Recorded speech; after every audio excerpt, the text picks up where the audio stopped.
First half of the regular season. Kansas City hasn't played at Dodger Stadium since 2003. In fact, these two teams haven't played one another since 2014. Hello, everybody, and welcome inside Dodger Stadium. I'm Alana Rizzo. The final series of the first half of the season. Of course, these guys want to finish it strong, but just a few moments ago, a little bit of celebration for the two third basemen in this game. Mike Moustakas of the Kansas City Royals and, of course, Justin Turner of the Los Angeles Dodgers receiving their final vote awards as both of them are headed to the All-Star game next week in Miami. It's Moustakas' second and Justin Turner's first. All right, Alana, and those two guys, the social media departments of the Dodgers and the Royals teamed up to help accomplish that. Kansas City always very supportive of their players, voting them in, and Dodger fans proven to be the same this week, getting Justin Turner there.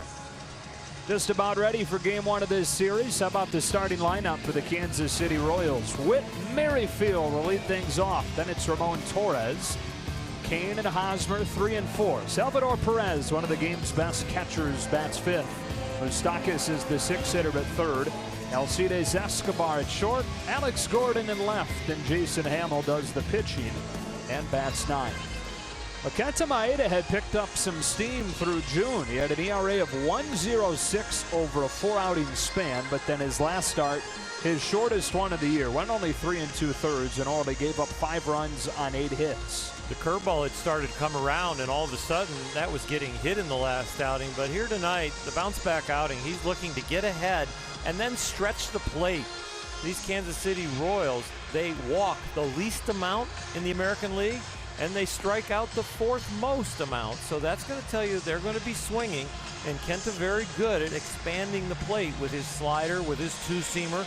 And if he throws the curve, the best ones have been the curveball right down the middle and just kind of bounce it. Get him to swing, but don't leave it up for a strike.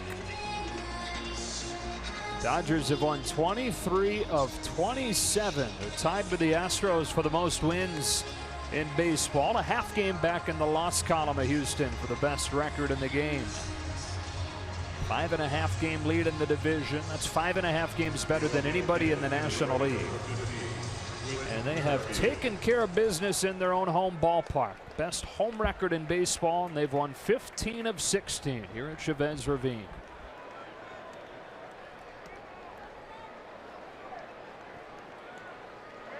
Kansas City has been the American League version of the Dodgers lately. They've won 4 in a row, 18 and 6 over their last 24. Best in the American League in that stretch.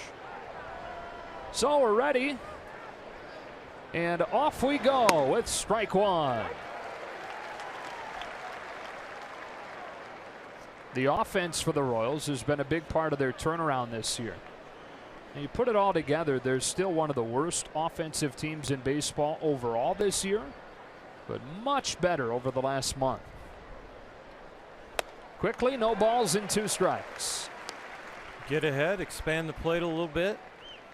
Merrifield, he is a very fast runner, covers a lot of ground and can play a lot of positions tonight, playing right field and leading off.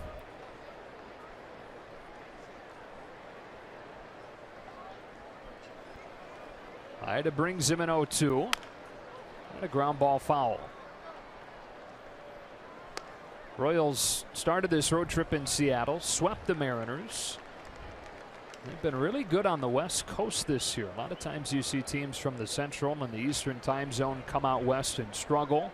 But Ned Yost's team 10 and 2 out west this year.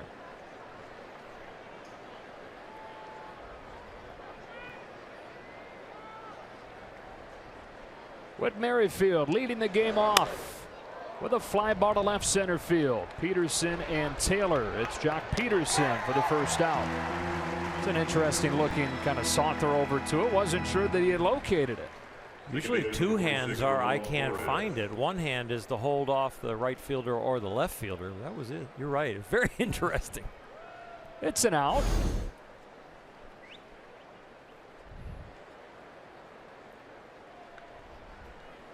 Up a little Yasiel in his game.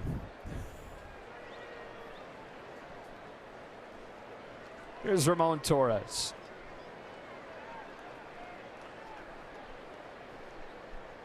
Rookie called up for his major league debut exactly 1 month ago. Sharp breaking pitch, strike one. Royals are 44-40, and you mentioned it off of the top tonight. Early on this year, they were left for dead. They started 10-20. That was the worst record in baseball. Shank foul, and it's 0-2. Since then, 34-20. Only the Astros are better, and suddenly Kansas City finds itself knocking on the door in the Central, just a game back of Cleveland. Well, coming into this year, their core, that's a very sentimental group that did well for them in 2014, 15, 16, a little bit of a down year. These guys are all of a sudden free agents, and they came in here thinking, hey, this is going to be our last hurrah. Maybe we hit a lot of home runs. We'll really make a run at this thing. Who knows if we'll be together ever again. And maybe they pressed a little bit coming out of the gate. Maybe they tried to be a little bit more than they are, but seem to be playing more like themselves. Maeda deals 0-2 again. That's high, and it's ball one.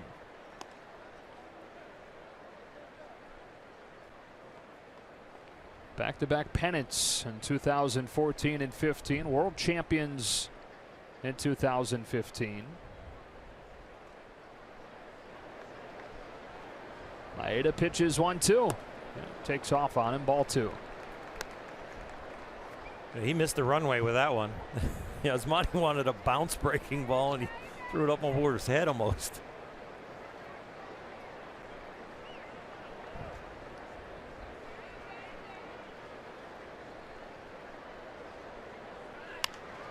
Hit foul, and we'll do it again. Dodgers last night, that 5-4 win to sweep Arizona. Their 5th walk-off win this year.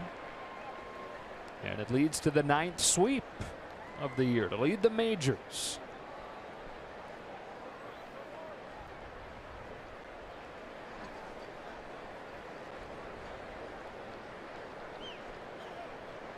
Torres making Maeda work. And he's worked the count full as Maeda misses badly, this time in the dirt. Right now, Kenta is just searching early here for his rhythm to find those spots.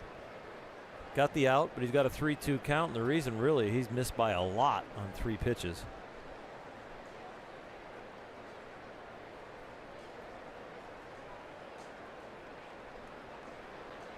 Downhill with a payoff. Torres hits it gently back to him, and 2 out. He said really didn't have much life on his fastball in San Diego. The other pitches weren't crisp, and it was kind of a jarring change from what we had seen because he was coming at guys in the previous 4 outings. Yeah, he had great arm speed out in front. His hand was working so well as far as the way it was spinning the baseball, and he was in his lanes with good movement. Seemed like he had some power in his last outing, but he had very little rhythm and very little location. With the bases empty and 2 out, it's Lorenzo Cain.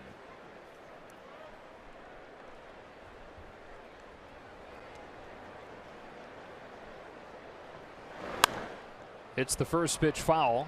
Cain is one of those guys you're talking about in the final year of their contract, and he was right up at the top of any team looking for an outfielder, right at the top of their list. When the Royals got off to the start that they did. But it's not looking like Cain will be headed anywhere at this point.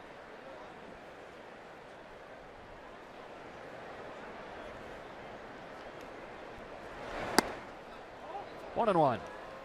Cain, Hosmer, Moustakas, Escobar, part of that core. They're all free agents. And free agency can do funny things to a player, and it can do a lot of funny things if it happens to a player and there's 3 others on the team. A pop-up. And Kenta Maeda with a 1-2-3 first inning as Corey Seager puts it away. The Dodgers come to bat for the first time against Jason Hamill when you come back.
27 degrees, pretty muggy as the Dodgers and Orioles play game 1 of this weekend series. Let's meet the Dodger lineup tonight. Logan Forsythe headed to the plate to lead it off. Then it's Corey Seager. Justin Turner has the night off, so Chris Taylor bats third. Bellinger's back in there in the cleanup spot. Jock Peterson's first start in a while. Yasmani Grandal catches. Utley, Puig, and Maeda against the veteran Jason Hamill, who's in his first season in Kansas City, and kind of similar to Maeda, had put together a really nice stretch, but then a clunker his last time. And he's also been very hot with that lively fastball, getting it pounded into the ground, and you're going to see him pitch from the stretch the whole game, no matter if somebody's on or somebody's not on. Something that he changed about 6-7 starts ago. Long limbs coming at you. Strike one.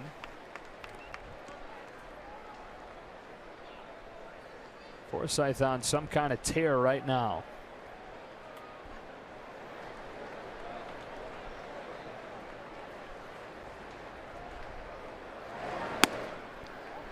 One ball and one strike. First time in a long time that we haven't seen Chase Utley leading off against a right-hander. Logan Forsythe may be taking that job back over now that he is really hot.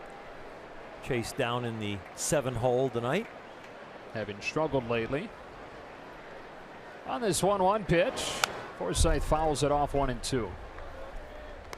Both guys really understand the position at the top of the order.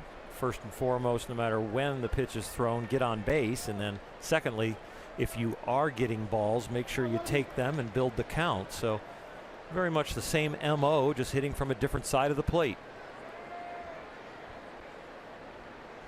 1-2 on the way. That hangs up. 2-2. Forsythe a home run last night, his third of the season. And then a walk is part of the 4-run 9th inning. Dodgers got those 4 runs on 4 hits and 3 walks without making an out.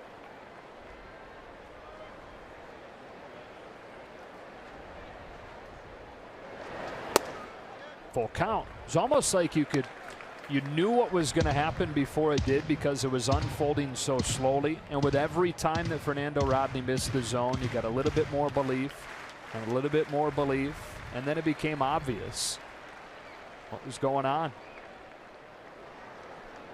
A payoff and a leadoff walk on an impressive trip up there from Forsythe. Jason Hamill's struggle early on when he was using the windup full time with nobody on was all about not being able to hit the strike zone. We'll hear from the stretch that problem resurfaces. It's good to see Seager knock that 2-run single last night. He struggled in the Arizona series. Diamondbacks struck him out 6 times in his 12 at-bats.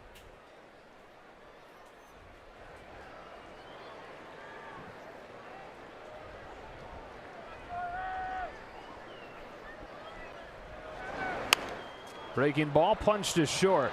A slow roller. They get the out at second, and that's all. Oh, Seager aboard on the fielder's choice. Fielder number 3, Chris Taylor. There's bang bang there, but turns into a 1-out play.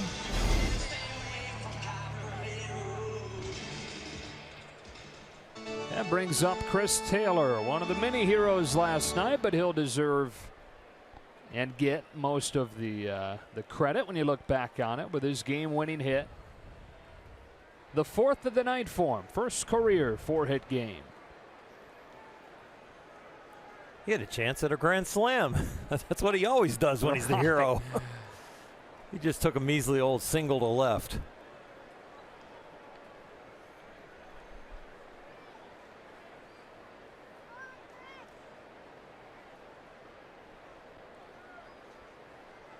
Seager at first with 1 out. Here comes Hamill with strike 1. Taylor had a walk-off hit when he was in college playing for Virginia to send the Cavaliers to the College World Series. Actually came here in Southern California against UC Irvine. This is not a guy that's bothered by the big spot.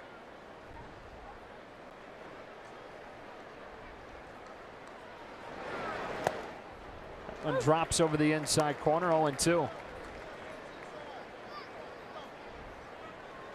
Jason Hamill was convinced by their pitching coach, Dave Island, to abandon the windup.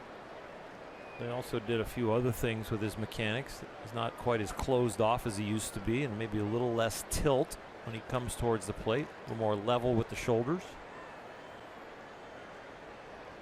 Is 0-2.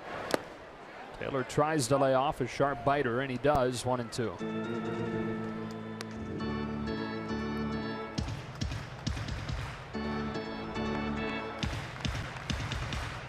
Hamill's in his 12th major league season. The Royals are his 6th different team.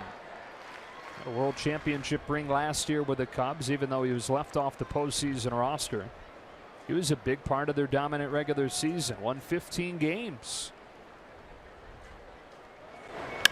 High drive to center. Kane is back on it. Chris Taylor flies out to the wall, and Kane with a nice play for out number 2.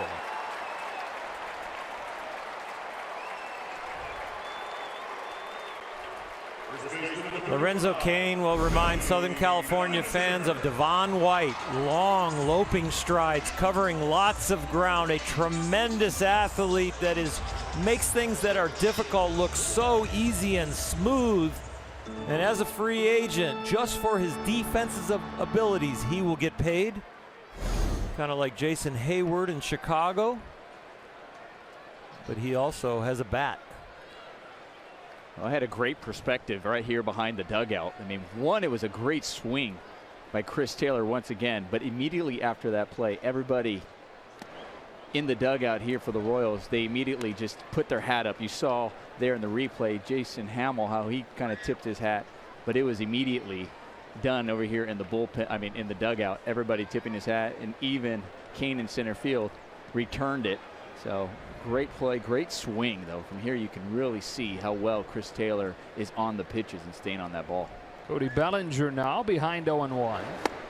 Takes this one high, ball 1. So here's what we're talking about. That swing was beautiful. He stayed on that ball. And then right now you can see the hats just going up immediately. Everybody appreciating that great play. Nomar, part of what has made the Royals what they've been the last few years has been the defense. That's inside, and it's 2-1. And in that ballpark in Kansas City, especially the outfield defense and the ability to cover ground, so important. Well, I think it is. Correct me if I'm wrong. I think it might be the largest outfield in the major leagues. It is. It's right there with Coors Field as far as square footage. So they definitely need that athleticism out there, and it usually starts when people talk about the defense, especially up the middle. Your center fielder, your shortstop, second baseman, and we know they have a Gold Glove catcher in Perez, so they definitely have that covered. Try to help Jason Hamill in this count. It's 3-1 and the power hitting Cody Bellinger. No score, bottom of the first inning. Bellinger walked in his lone plate appearance last night. Dave Roberts giving him a chance to reset after a rough week. On this 3-1, he watches it miss away, ball 4. And in that rough week, that was kind of the thing. He wasn't taking his walks. He wasn't. He was getting a little frustrated. He wasn't getting as many pitches to hit because the league was starting to really respect him and avoid him. And he expanded the strike zone, but now he's going to have to chase him back into the strike zone by taking those walks.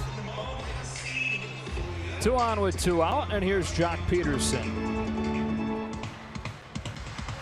Only a few at-bats during the Arizona series.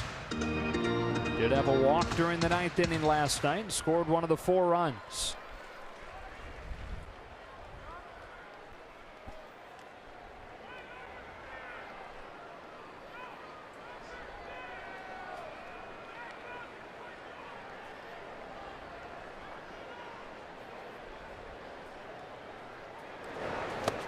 Hangers swung on and missed, strike 1.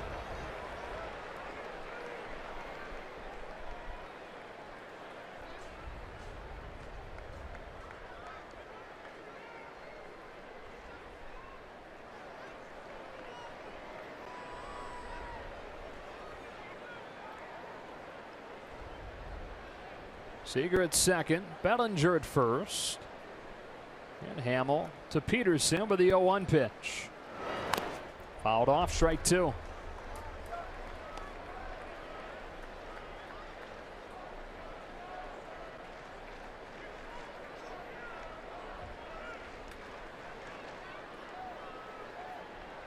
Former Ray, former Rocky, former Oriole, former Cub, former A.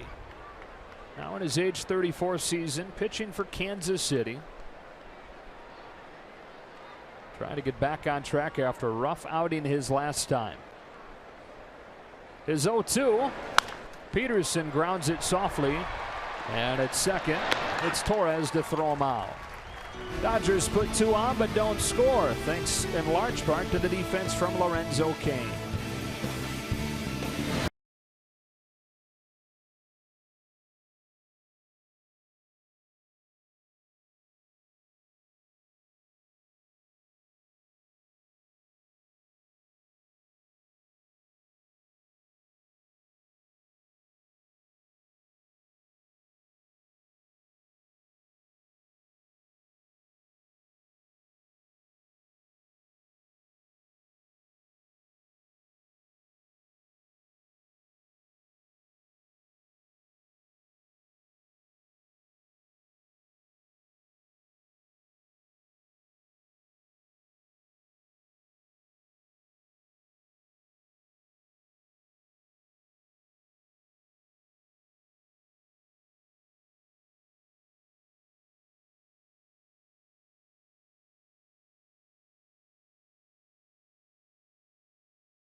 This Dodgers starting pitching this week against Arizona. 7 shutout innings from Clayton Kershaw.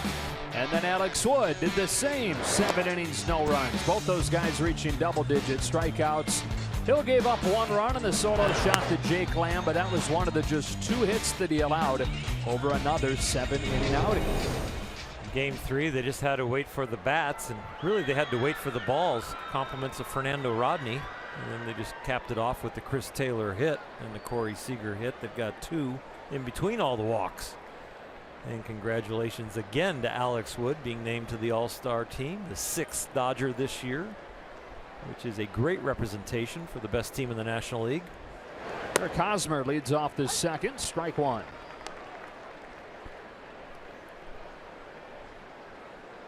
Middle third of the Royals order. Hosmer having a big year after a slow start. He's gotten on track, one of the hottest hitters since early May. That's it, foul, and it's 0-2. He's barely missed out on his 2nd consecutive trip to the All-Star game. He was the MVP of the game last year, homered against Johnny Cueto.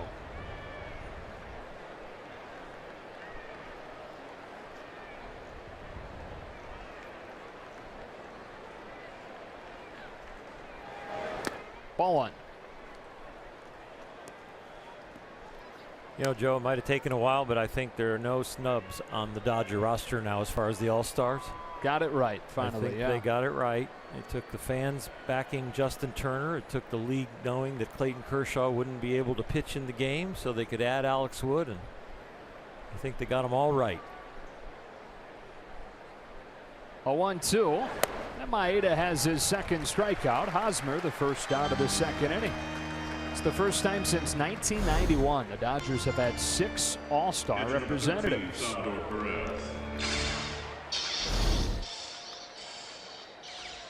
Turner winning the final vote with a record number, almost 21 million votes on his behalf. And he'll play in his first Midsummer Classic next Tuesday. Here's Salvador Perez, who will play in that game as well, but it's kind of more of the same for him. His 5th consecutive trip there. Strike 1. You know, I was nervous as a pitcher. I don't know how Nomar felt, but I was nervous as a pitcher because a lot of bad things can happen to you as a pitcher. You got to go out there and get outs. You got to get the best lineup in the world out. And so you don't know if you're going to be embarrassed or do well. You just go out there and give your best. I don't know how it is for a hitter. For a hitter, your nerves just because of the environment. Swatted into center, base hit for Perez. First base runner of the game for Kansas City. But no embarrassment for a hitter to take an offer. Well, the competitor in you is like you don't want to be over. That's just natural. I think everybody always talks about it be going, oh, it doesn't mean anything. Listen, to make it to this level, you know it too, Oral. Somebody's playing you ping pong right now. You're trying to win or whatever it is. That's just in your nature, or you don't make it to this level. So even in a game like that, you're still trying to win. You don't want to be embarrassed. Moustakas now, the American League winner of the final vote.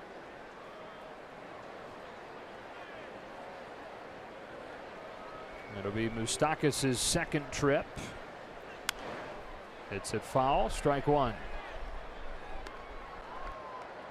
Nomar, you made 6 trips to the All-Star game. Your last one was the very first fan vote, right? It was. And I knew, just like Justin Turner, you appreciate it so much. The campaigning, the support from the fans. And, you know, I thought it was just kind of fitting. I know now that he's actually in it and won it. I mean, we knew he deserved to be in there regardless of the fan vote. But at the same time, I think fitting in a sense where you just saw the support and the love that he gets and deserves outside of just the numbers and ability as a player, but as a person as well. So you saw it from his teammates and all the fans. And I think it was really nice for him to feel it. I think this is a special All-Star, not just because it's his first, but because he was able to feel that love. Ball one on Moustakas.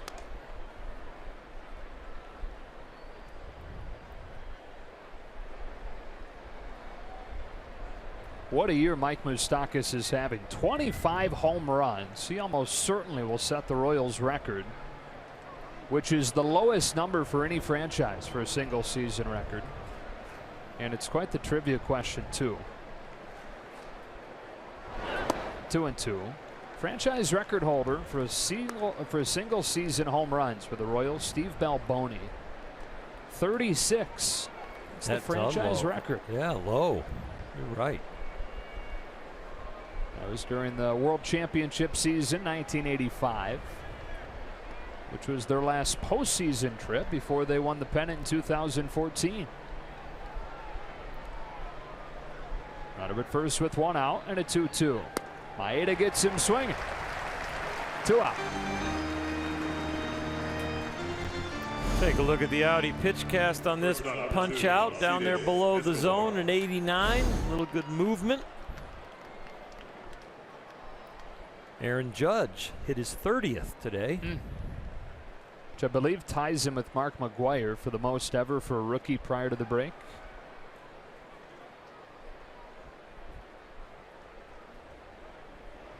Bellinger's sitting on 24 right now.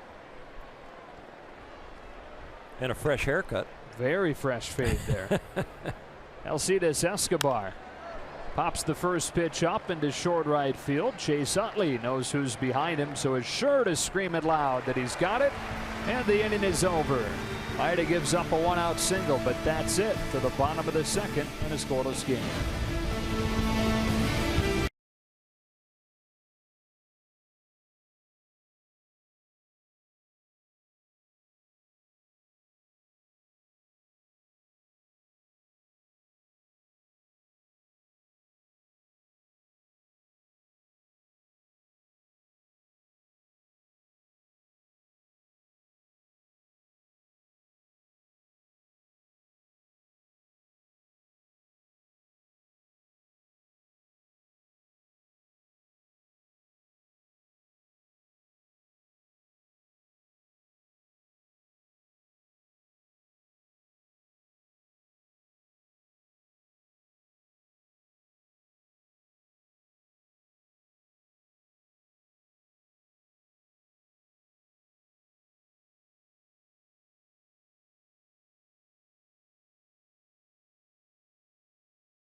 Bottom 2 and no score here in the series opener between the Dodgers and the Royals on a muggy Friday night. Dodgers winners of 23 of their last 27 games and tied with the Astros for the most wins in baseball. Only 3 left before the break. Threatened in the first inning, had him at first and second against Hamill, couldn't cash in. 6, 7, and 8 here in the second. Grandal to lead it off, taking ball 1.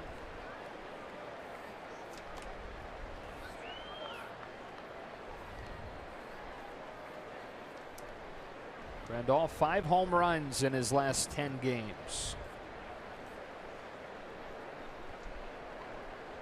Here's a 1-0 to him. Hit foul. It's 1-1.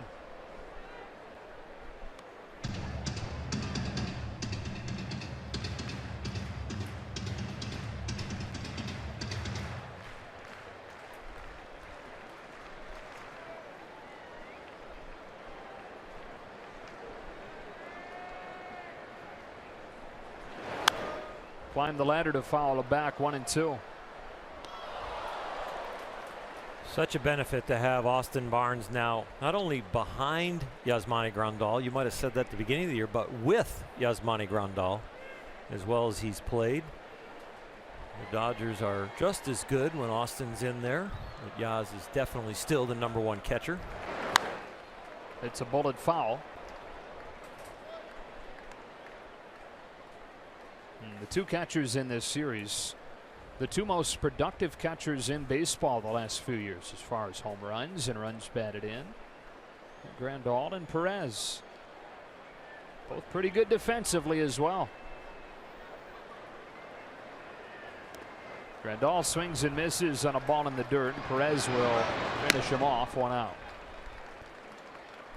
Time for the Coors Light Cold Hard Facts. These 2 teams the hottest in baseball over the last month. The Dodgers really have been the hottest team in baseball since last April. But it took the Royals a while to get going. They started the season 10-20. Even around this date, they sat at 26-34. Still a ways out in the divisions. People still wondering if they'd be sellers with all the players approaching their final year of their contract. But there is no question now they are at the very least standing pat, maybe even buyers going into the deadline. Bullpen not quite as strong as it was in their championship years, but it's getting the job done. Offense starting to come around. These guys are not swinging for the fences quite as much, going a little bit more gap to gap and line drives. Amazing how that theory then led to some more home runs, though, because I think they got more contact. Yeah. Chase Utley with the bases empty and 1 out.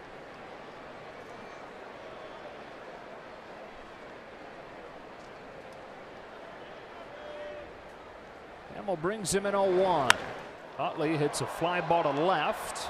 Gordon works back on it, onto the warning track for out number 2.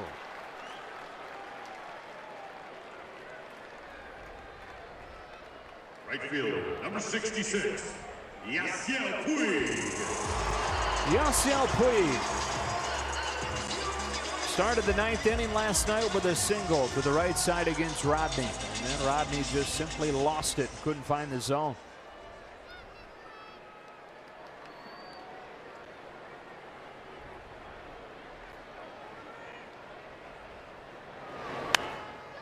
Popped off of the hands, foul, strike 1.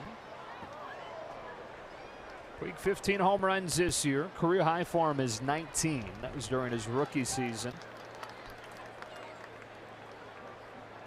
He's taken Hamill deep before.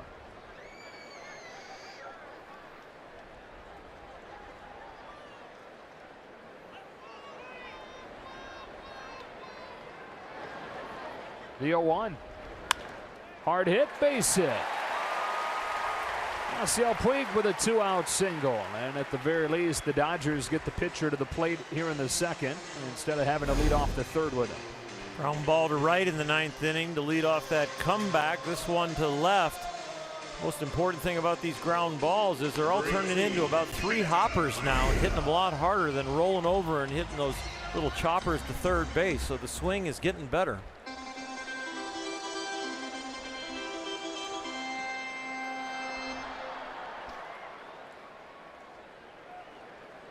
So Maeda 0 strikeouts in his first 26 plate appearances is the longest in Dodger history to open a season. It is nowhere close to your Dodger record for the most plate appearances without a strikeout for a pitcher. That came in the middle of a year, though. Wow, this is one I didn't even know about. Yeah, congratulations. What was the number? You got to put a lot. I'm sorry. More than 29. You got that iPad? Did you have a Hershiser page? I lost that one. Okay, good. Down the right field line, Merrifield a long run, won't get there, and it's 1-1. Don't even worry about it. I'll find it. Don't challenge me, Hershiser. Okay, Davis. No score in the second. What if I told you up in our second row somebody just held up a card? Brian Hagan tells us 54 plate appearances in a row without a strikeout for you. Wow. A Dodger pitcher record. I wonder if that surpasses Nomar's record. I'm going to guess no chance. Me neither. 1-2. What a lot of people don't know, it's a silver slugger sitting next to me. Don't forget it. It was a very fortunate year. I made sure I didn't strike out and the ball found some holes. Kind of like we saw, we kind of saw Rich Hill get into that. We saw what his swing brought 2 hits. He may have a little tweaking between him and a silver slugger still, though. Yeah. I think he's quite on that level. He'll get there. A 1-2. And he puts it in play again. At second, Torres will throw him out, and the inning is over. Off and rolling here at Dodger Stadium. Plenty of hardware in this building. One of those is Orioles. No score through 2.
Dodgers baseball on Sportsnet LA is brought to you by the all-new 2017 Chrysler Pacifica, the new benchmark of minivans.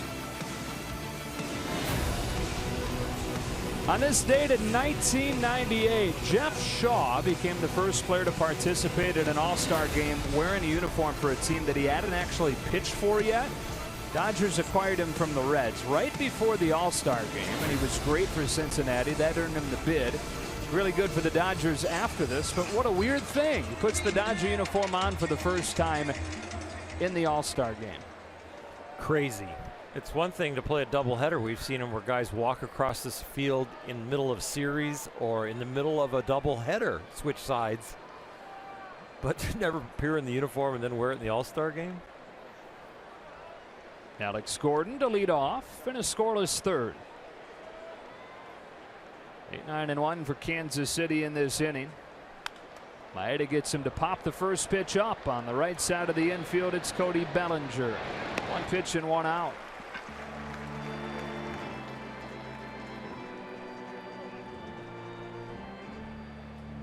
So Nate has given up just one hit over the first 2 1/3. He struck out 3, no walks.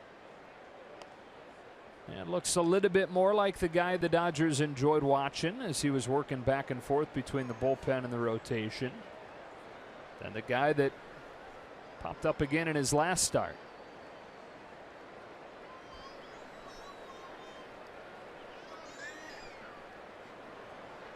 Jason Hamill. Strike one.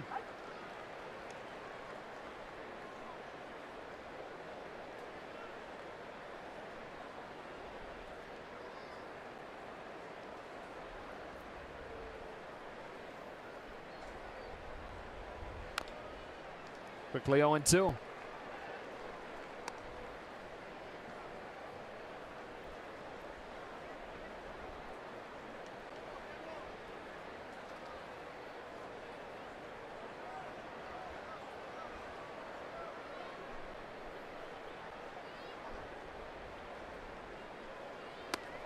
Look out, ball one. Took off on Maeda. We've seen that happen a couple times tonight. His last outing for me, a lot of the control issues where he was trying to throw the ball too soon before foot strike. Don't get firmly into that front leg and drive down the line. You can lose it in a hurry. Turns into arm side high or pull to the other side.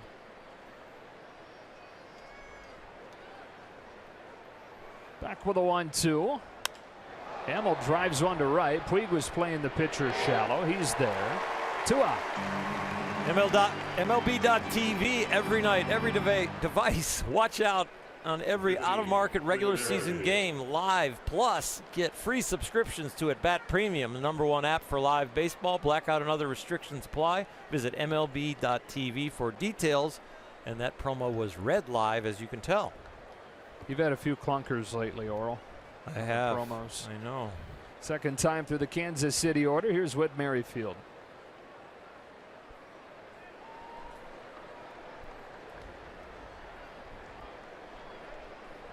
Fly to center his first time. Takes ball one. Maeda's first ball one, going through the order 9 for 9 before that one there. First pitch strikes.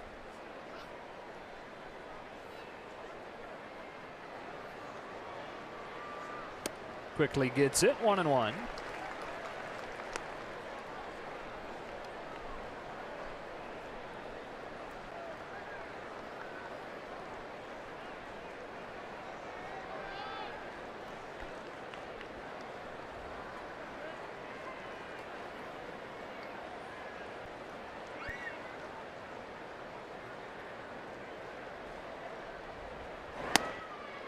Perfectly placed, strike two. Trying to finish the first half on a high note like he did last year. One of the best starts of his career came in his final start against San Diego. Struck out a career high 13, gave up just 1 run over 7 innings. Here's his 1-2. It's taken low and away for ball 2. Finished 3rd in Rookie of the Year voting last year. Won 16 games. That was one shy of the Dodger rookie record that was held by Rick Sutcliffe when he won Rookie of the Year in the 1979 season.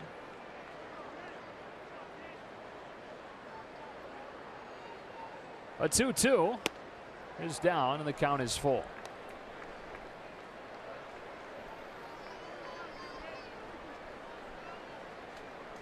A little bit bumpier first half for Kenta here in his second year.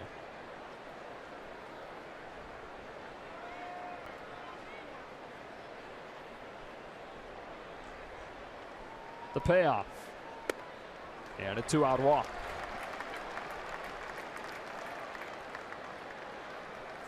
I'll tell you, some pitchers, when they put on muscle, gain weight, it changes their rhythm a little bit and it changes their athletic ability. It's like you put on that muscle and all of a sudden that muscle, that new muscle, doesn't really know how to act yet, or maybe you start firing in a different order because a different muscle system is stronger. Let's say you got a stronger glutes or stronger quads. all of a sudden, you know, you're using your legs more, and it just changes your rhythm a little bit, and it takes a while to get used to that. With 2 outs, the 2-hitter Ramon Torres stands in. He put on about 15 pounds between the start of his rookie season and the beginning of his second year. Shifted to more of a weight training regimen mid-season. Changed his diet. He joked around that it was a steady diet of ramen. Runner takes off. Grandal digs out a low pitch. His throw to second is late. And Merrifield's in scoring position. We talked about his wheels, and he just went at first move with Kenta. He didn't care if he got picked off. He was just flying as soon as Kenta moved. And he's so fast, slides on his stomach. He blew out his belt. Got to get a new one.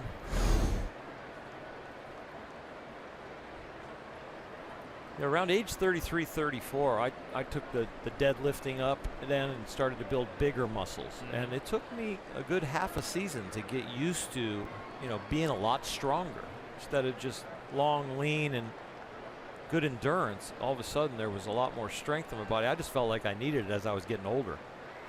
And it did take a little bit away from the accuracy for a little while.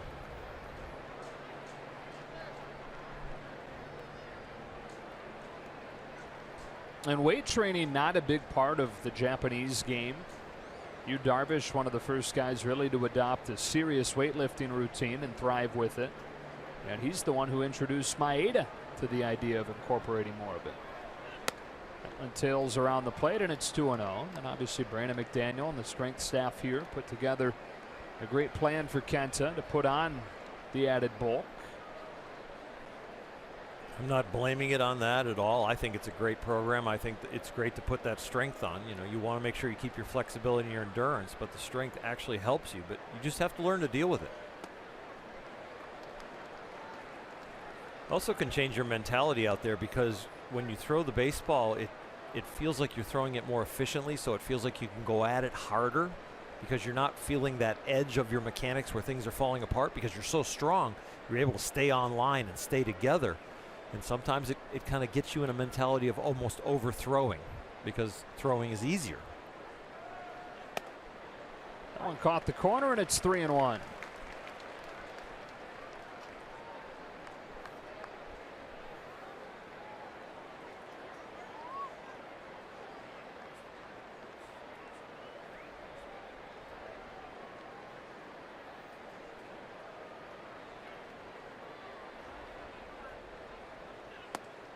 Caught the bottom of the zone there, and the count is full.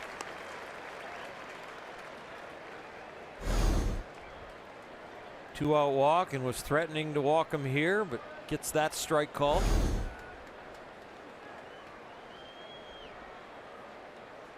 Still looking to hit the edges. The man in scoring position.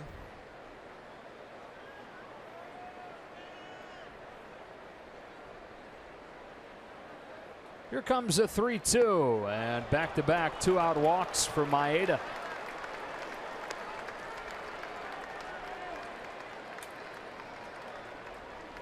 Number 6, Lorenzo Cain. So that gets Lorenzo Cain to the plate with 2 on and 2 out.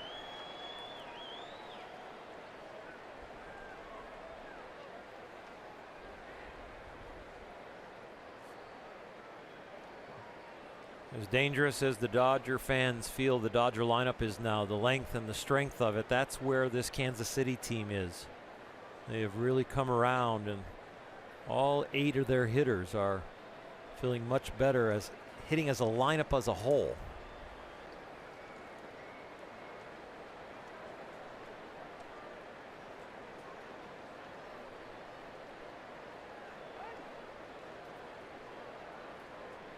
It's something we talked about in San Diego last weekend, but when Maeda was really good in June, he was working at such a good pace, and just doesn't seem to have that pace and that tempo. Strike one. Long time between pitches, both in San Diego and tonight. Yeah, this is on him right here. He's had the ball for a good 10 seconds. He's not even on the rubber yet.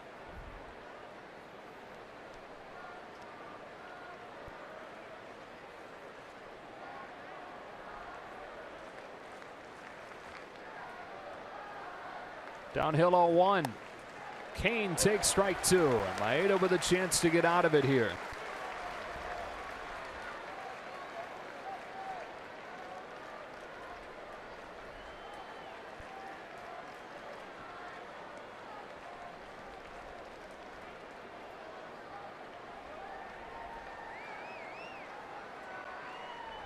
Merrifield at second, Torres at first, and an 0-2.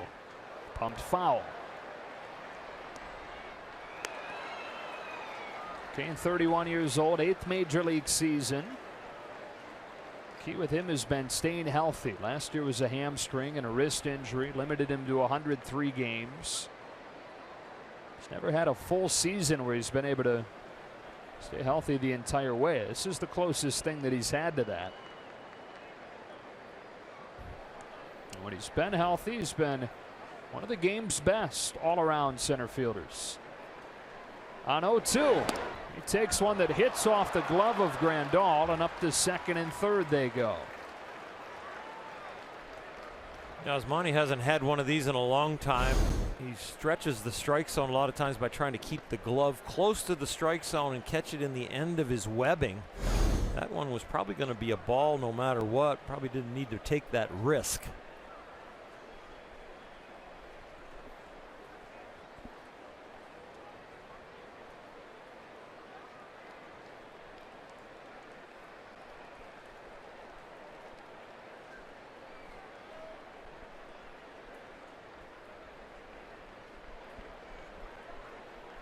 Now the 1-2. Flip foul. We'll do it again.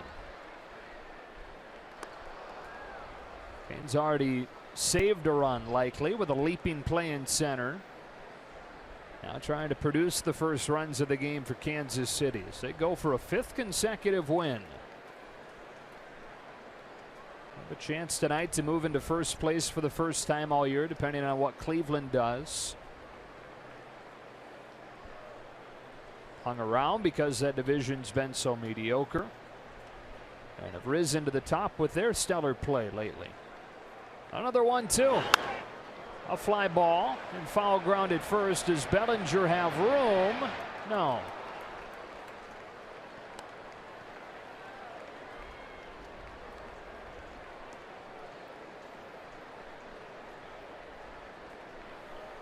Maeda in the 0-2 count tried to get a fastball by him. Then he worked a few sliders off the edge of the plate and then just came back with the other fastball up. And it seems like those are the only 2 pitches right now he's confident that he can hit a spot with. Hasn't come inside to him and hasn't thrown the curveball.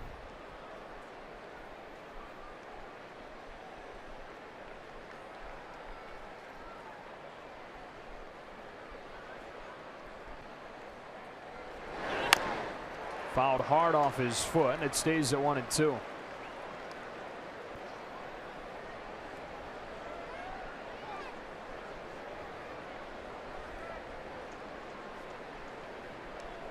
Lorenzo Cain, who was drafted back in 2004, but didn't play a full major league season until 2013. It's 9 years after he was drafted. So this is a player that is still evolving, even though he's in his early 30s, still improving. Didn't take up the game of baseball until very late in life, relatively speaking.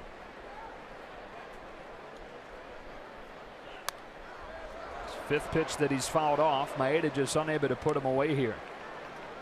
Didn't play baseball until his sophomore year of high school. Never even really watched baseball before then. Then he was cut from the basketball team. His mom wouldn't let him play football, and so he said, heck, I'll give baseball a try. And his school wasn't much of a baseball school, so they were delighted that there was somebody that wanted to try. And they showed up to the first practice in jeans and without a glove, wound up making the team, and look where he is now. Maeda finally gets him as it falls off the table. He tiptoes his way out of this jam to the bottom of the 3rd, no score.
Second time to the Dodge order coming up against Jason Hamill. No score, bottom of the third. Logan Forsythe earned a walk against him. Really impressive plate appearances first time. And the third inning begins with ball one. Even when Forsythe was off to the bad start with the average, which still is not where he'd like it, sitting at 249, but even when that was hovering below 200, he's still getting on base. His walk rate double what it had been for the rest of his career. And because of that, he right now has the highest on base percentage of his big league career. Is it over 350, around 368 coming in the day? Yeah, yep. And up a notch with a first inning walk. Yeah. You'll take that your whole career.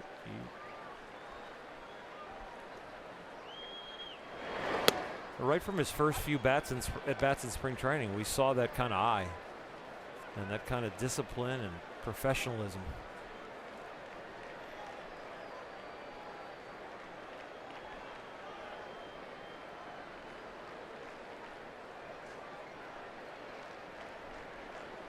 Here's a 2-1 to him, and it dips low for ball three.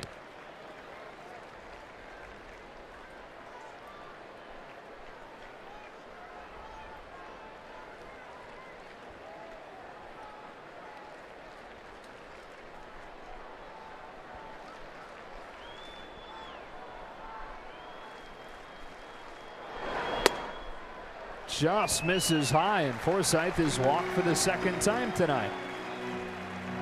Let's go down to Nomar. Well, what's happening, fellas? I'll tell you what, right here, what's really unique is you were actually talking about Jock Peterson in that first inning when that fly ball went out to him.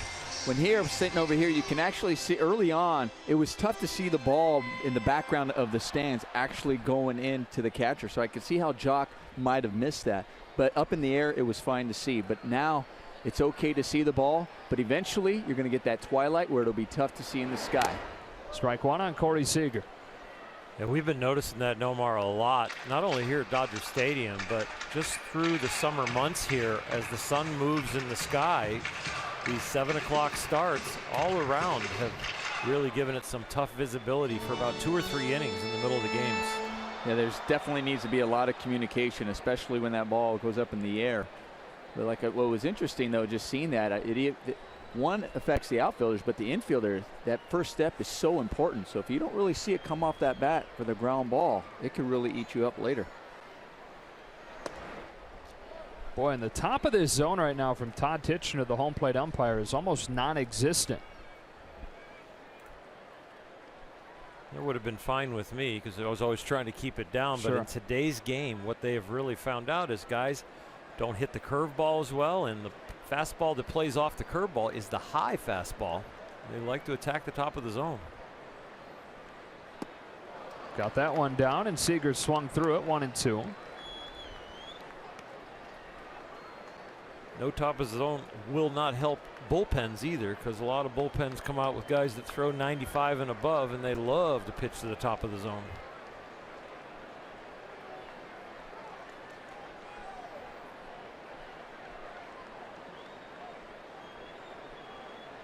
A 1-2. Seager can't lay off, and he strikes out for the first out of the inning. Second punch out of the game for Hamill. Chris Taylor.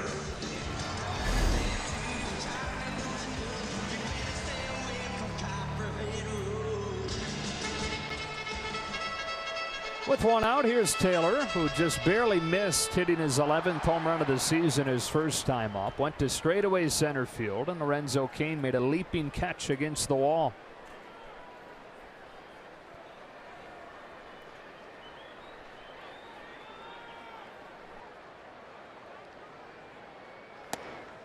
Off speed, strike one.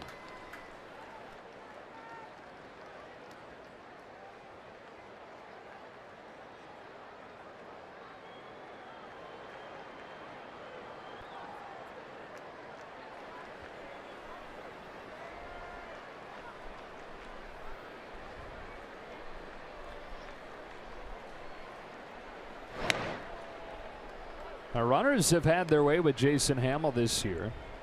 12 stolen base attempts, 11 of them successful.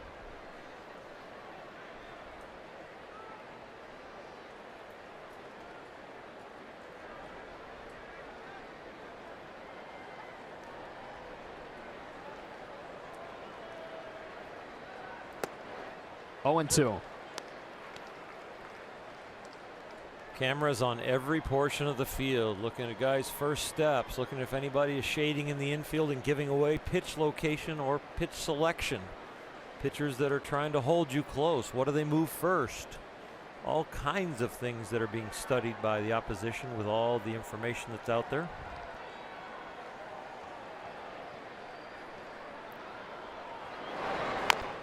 Softly hit. This will be a tough play. Hamill won't even attempt to throw with a speedster. Taylor safe on an infield single. Turnabout's fair play. Lorenzo Cain took a hit away from Chris Taylor in the last one, so don't hit it to the center fielder. Just hit it where nobody's playing at all right there. Just a swinging bunt. You just got to put that in your pocket if you're Hamill. There's no way you're going to get Chris Taylor. So 2 on with 1 out. Second time in the first 3 innings the Dodgers have had this situation. And trying to cash in as Bellinger comes up.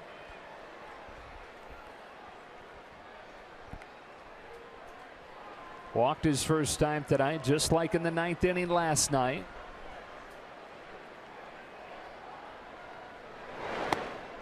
Nice pitch for strike 1. Until the 9th inning last night, the Dodgers had a few of these situations in Game 3 against the Diamondbacks where it looked like that was going to turn into a loss, a 4-1 loss, because they weren't moving guys around once they got them to second or scoring guys from third with less than 2 outs. Way up there, ball 1.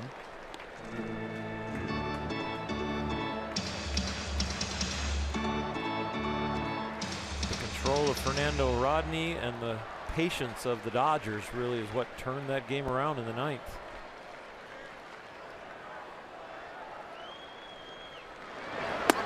Two and 1.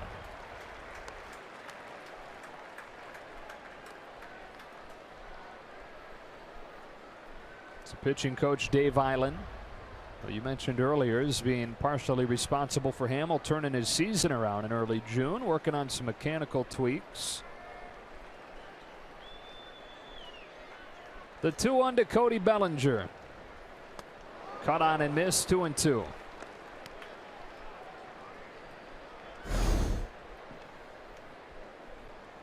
Just a little up for him. Bat sliding under that pitch.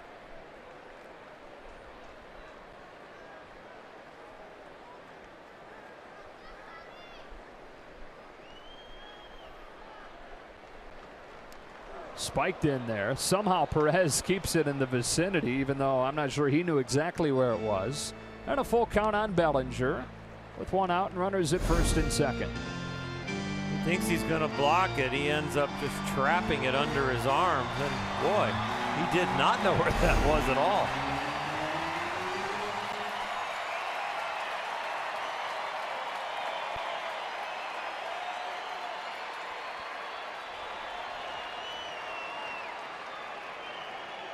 Hamill stuck between a rock and a hard place here.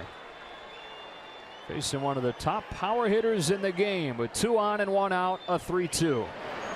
Gets him swinging, and Bellinger again looks like Dave Roberts said he's been lately, kind of in between. Well, the pitch selection he saw as a rookie when he first got up here is completely different than a 3-2, 1 out, first and second breaking ball down and in. It's just another layer of that respect he is getting. So it's up to Peterson here. Hit in the same spot in the first and grounded out to second.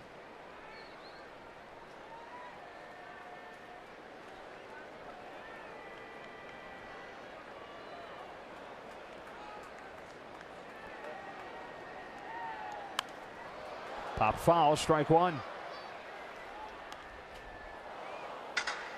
They've been attacking Jock with off-speed stuff. In his first at bat, they hung a breaking ball to him and he missed it. and they stayed with the breaking ball, got him out, but that was a hanger right there. He wants to have back.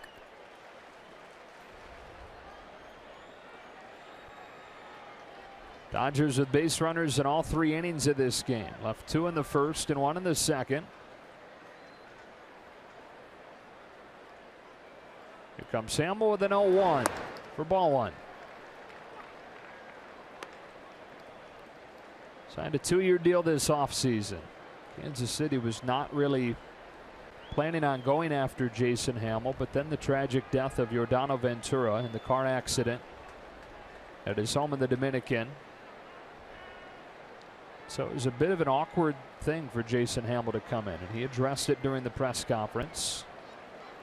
Here's his 1-1. Peterson gets it off the end of the bat. Moustakas goes out. Gordon comes on and makes the catch. Those two guys collided on a similar play in May last year, and Moustakas has dropped several since. Gordon makes the catch there. Justin Turner visits with Alana live when we come back.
Joining me now is Justin Turner, who gets a rare start off. So when you're not actually playing in the game, at least to start, what do you do? I see you talking to Turner Ward. I see you talking to Dave. How much are you strategizing as kind of a player manager, if you will? Just hanging out in the dugout, talking with the guys, talking about different situations that come up in the game. And, you know, it's always good to hang out and talk about baseball. So I think that's what's going on a lot in here.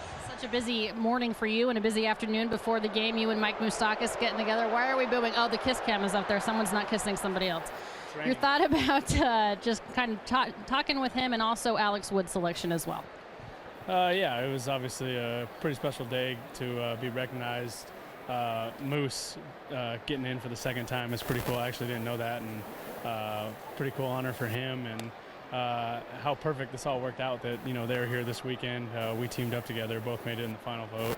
And then obviously Alex, more than deserving. I think a lot of us had a feeling it was going to happen, and we were excited when they announced it, and we knew he was going with us. Alex Wood, Scott Vince-Like, and Trace Thompson throwing seeds at you at this moment. Okay, let's say you're in this lineup, you're facing Jason Hamill. What do you think the offense needs to do to get things going here?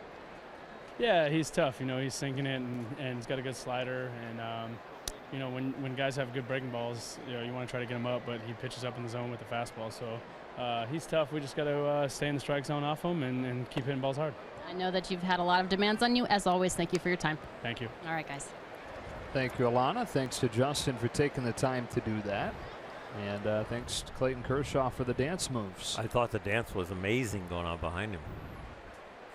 Usually you'd think two people walking behind Justin Turner, one Kike Hernandez, one Clayton Kershaw, who would be dancing? Yeah. Trivia question answer would usually be Kike.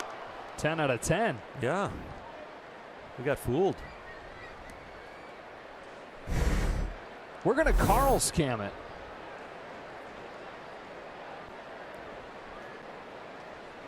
I like the addition of the baseball in his pocket of his pants. Kind of accentuates the moves. Is that what it does? Yeah. Eric Hosmer leading off this 4th inning for Kansas City, and Maeda through his line, home with a 2-2. Driven down the left field line, foul. I don't know about you, but I love it that he's opening up more like that. It's fun. Fantastic. One more start for him before the All-Star game. Already has 13 wins. Could put a big 14 on the board and just go to Miami and get announced and watch Alex Wood probably pitch. And probably Kenley Jansen. Final start for Kershaw will come Sunday in the final game of this series against the Kansas City ace Danny Duffy. So heck of a way to finish this first half Sunday afternoon.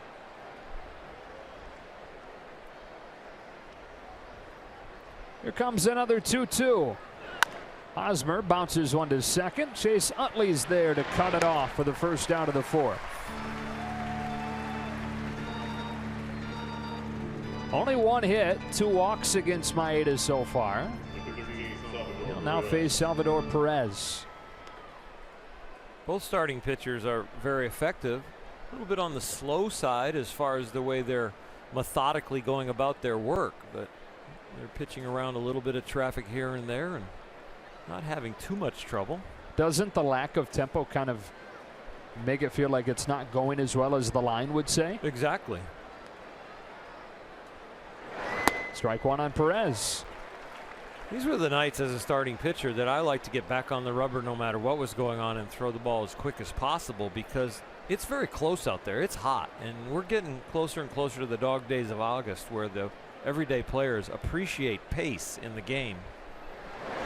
And I think they appreciate it so much that the fact that I think they're a little bit more on the offensive when they get in there and get to use their bats. They feel fresher and they're better off for it. It can really drag on them. I think it's exponential on how much time you take in the hot days compared to early in the season and at the end of the season. Well, that's why you also appreciate quick innings, especially when you're standing out there so long as a defensive player. Perez strikes out swinging, 2 down in the 4th.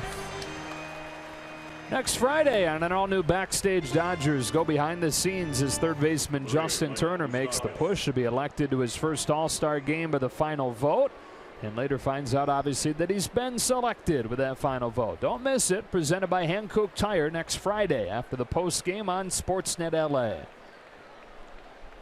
That'll be after the first game of the second half, which conveniently for Turner and the 6 Dodgers will be in Miami, where the All-Star game is played. Ball on Moustakas.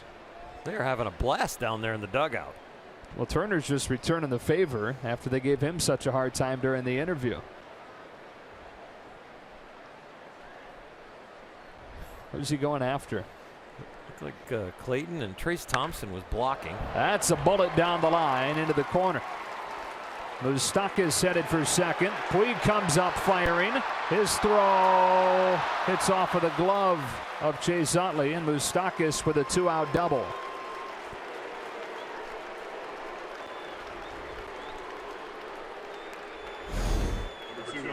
This ball is absolutely scorched down the right field line. A cutter that he doesn't get inside, and all of a sudden now the challenge is on. Do you go for 2 against Yasiel? He gets a very nice carom.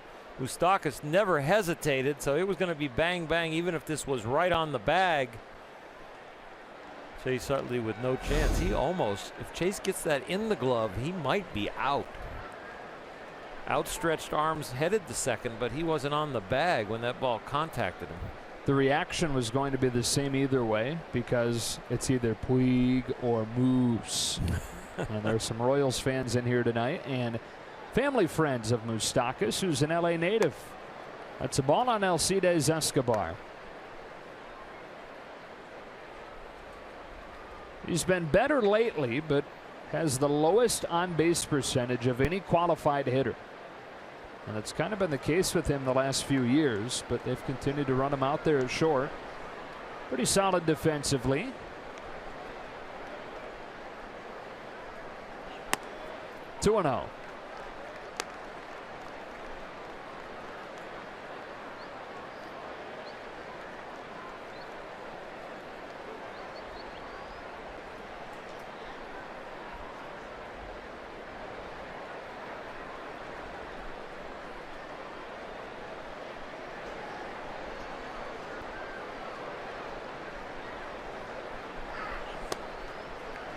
3 balls and no strikes on a guy who has 6 walks in 339 plate appearances this year. He's picked a fine time to be disciplined. You think, you know, with those kind of guys as a pitcher in your strategy, it's about, I get the ball even close to the plate, he's swinging.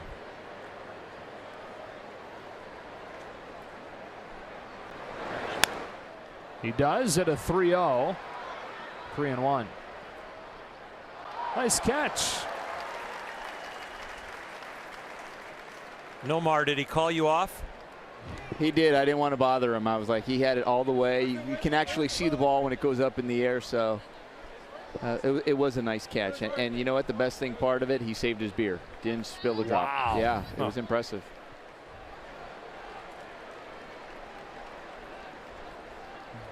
He did drop his phone, though. But the beer is okay. You can repair the phone. Yeah.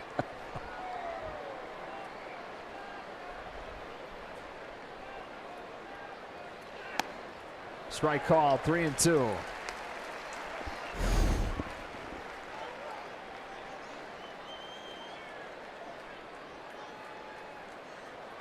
He read it pretty well off the bat, didn't he? Yeah, I had it all the way, guys. I knew that it was to my left. I didn't really communicate with him well, though. That was my bad. I'm sorry. I kind of left him on his own. Hopefully he's chastising you for that. Let me hear you, man. It's a packed house tonight. 3-2. Fouled off. Friday night fireworks with the theme of Star Wars, and there's a lot of Star Wars stuff going on in the field before the game. It was a lot of fun to see all the costumes down there.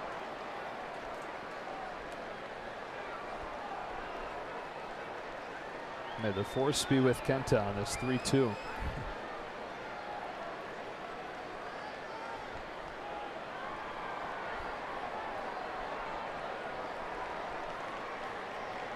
Two-out double from Moustakas. He's at second. And a payoff from Kenta Maeda.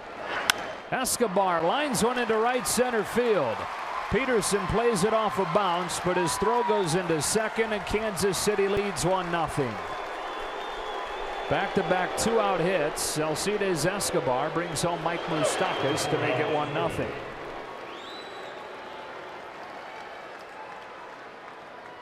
It's a long way back from a 3-0 count, and he almost got all the way there. Made a pretty doggone good pitch for a 3-2 fastball away, but just even better hitting right there.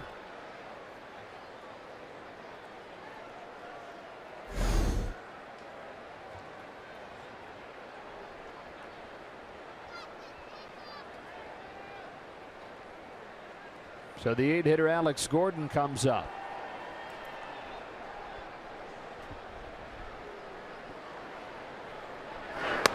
Takes strike one.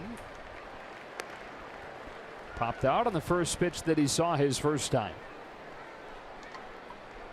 It's a guy who's part of the core group that climbed through the ladder with Kansas City, and a lot of those guys are now going to be free agents after the year, but not Gordon. He signed a long-term deal after he had 3 consecutive All-Star seasons and helped them to the back-to-back pennants, the World Championship in 2015.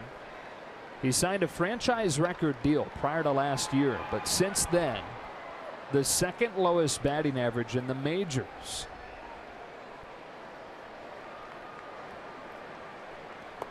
One and one.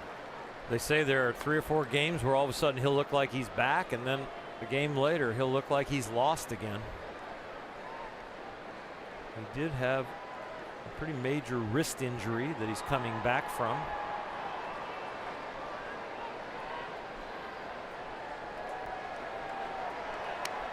One and two. Now, broke that wrist last year. Second wrist injury he's gone through. One on each wrist during his pro career. Just more than a month. And when he was in, he wasn't very good. He hit .220, had a career high number of strikeouts. Hitting 196 coming into this game.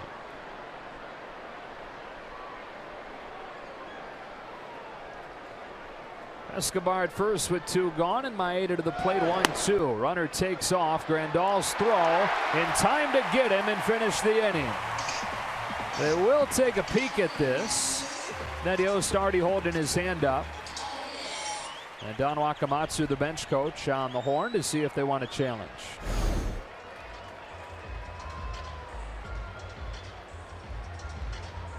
Looks like he's out. And they say play on. Royals get the game's first run and a 2-out base hit from Escobar.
Your picks for the T-Mobile Home Run Derby Bracket Challenge, and with a little luck, you and 3 friends may be going to the 2017 World Series thanks to T-Mobile. Make your picks at MLB.com/bracket challenge. Yasmani Grandal starts the 4th against Jason Hamill. Swings away and drills one down the right field line, foul. Plenty of home run distance, but plenty foul, strike 1.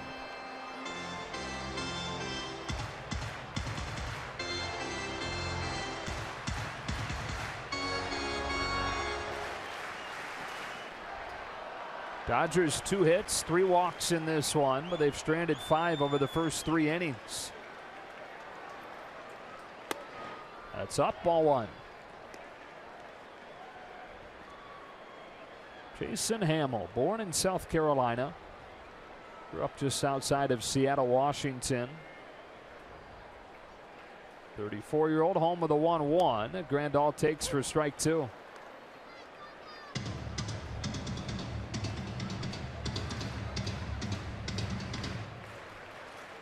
Been traded 3 times in his career.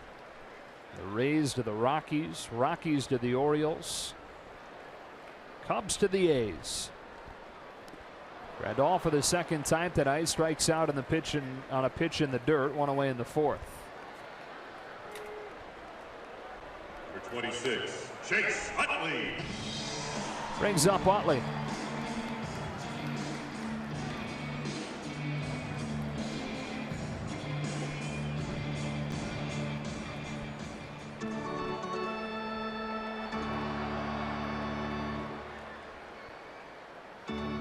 Well, last year, in his final year with the Cubs, Hamill was dealing with cramping in his pitching hand mid-start.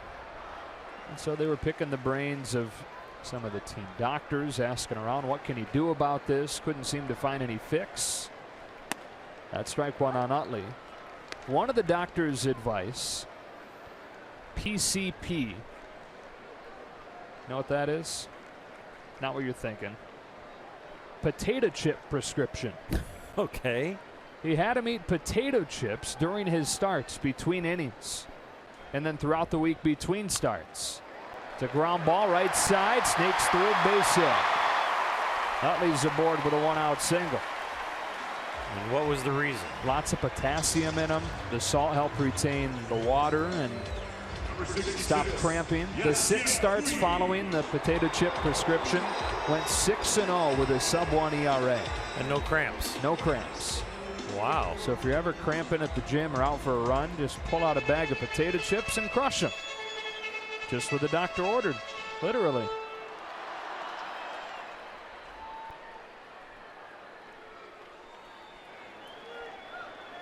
You can't make this stuff up. I didn't, I promise.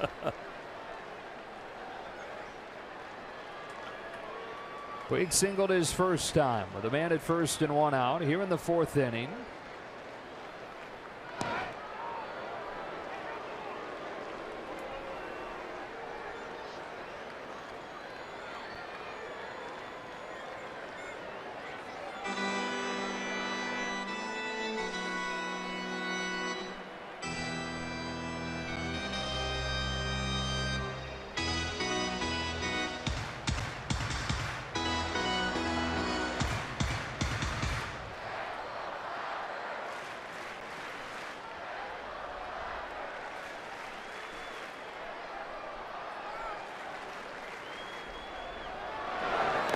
Swings wildly, strike 1.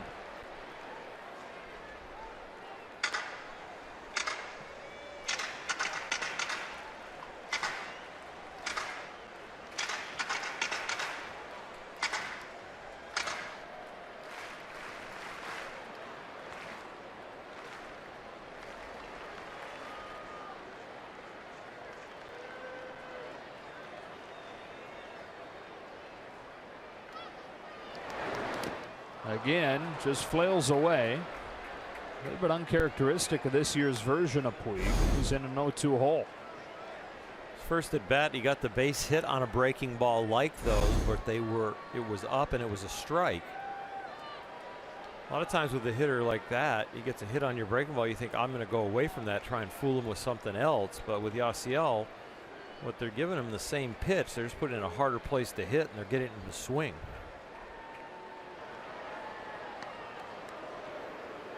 So convince them what's coming, but put it in a hard place to hit, or convince them what's coming and then throw the opposite. They're going with theory 1.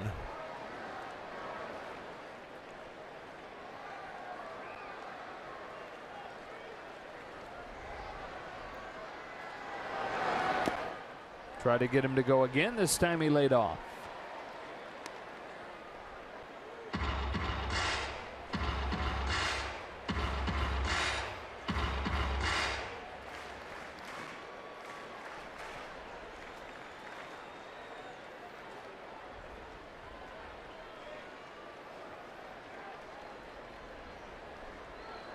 Holly at first with 1 out.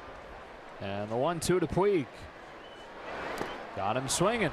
Perez showed the glove high, tried to catch him in his peripherals, maybe guessing high fastball, then moved down and took a slider low and away. Yasiel just kept taking the bait.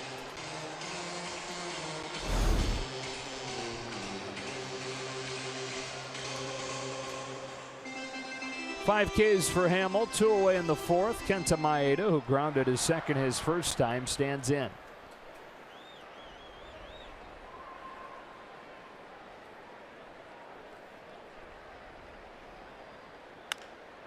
Ground ball, that's through. Base hit for Maeda. And he flips it around to the top of the order, giving Logan Forsythe the 2-out chance.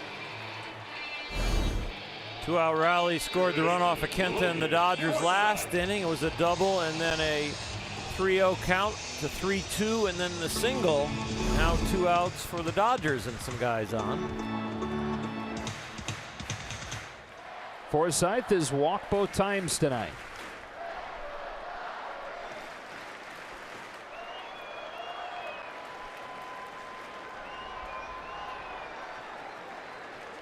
Normally very patient, but Logan is gathering a lot of information. If he gets a high strike, I think he's hacking right away.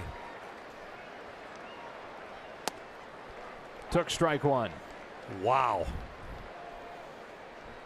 I was wrong, but I wish he was swinging on that pitch. Yeah. Center cut, but for strike 1. Tying run at second. Go ahead run at first here in the fourth. And Hamill to Forsythe with the 0-1. Same pitch, same result.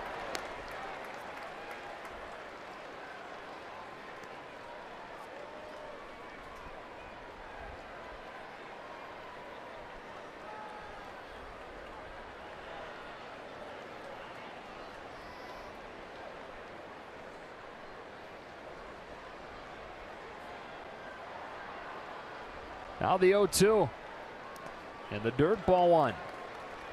And I guess if you're comfortable hitting with 2 strikes, then you can be as patient as Logan has been. And that's been one of his trademarks, is being very patient. When he wasn't doing well, it was part of why. When he has been doing well, it's also been part of why.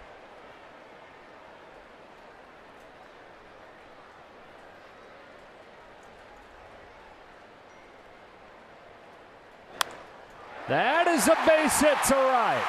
He waited and smacked it to right field to tie the game at 1. Logan Forsythe with an RBI single, and the Dodgers answer the 2-out rally from Kansas City with one of their own. Take a look at the Volkswagen replay, and it's a replay of the first 2 pitches, but this is the 4th one after taking the breaking ball in the dirt. He gets the fastball away again, and this time he stays right on it. Gets it by Hosmer. 2-out RBI last inning for the Royals. 2-out RBI for the Dodgers to match them. And that was a really good job. A lot of times when you see those first 2 fastballs that you take, you have a tendency to try to speed up to catch up, and he didn't have to worry about that. He trusted his hands and went the other way. Good piece of hitting by Logan. Now Seager. Hanger for strike 1.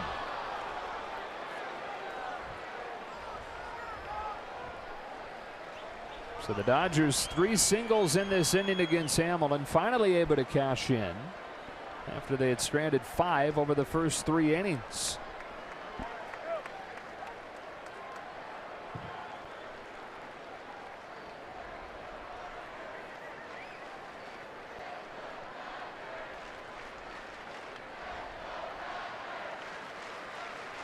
Seager seems due.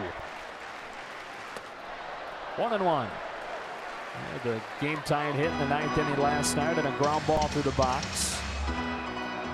Only 2 for his last 14, though. And prior to this stretch was absolutely on fire.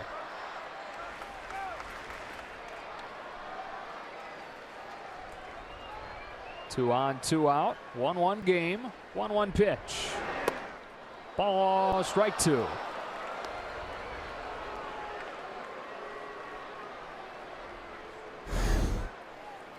This is right on the edge. Boy, I guess it made it back.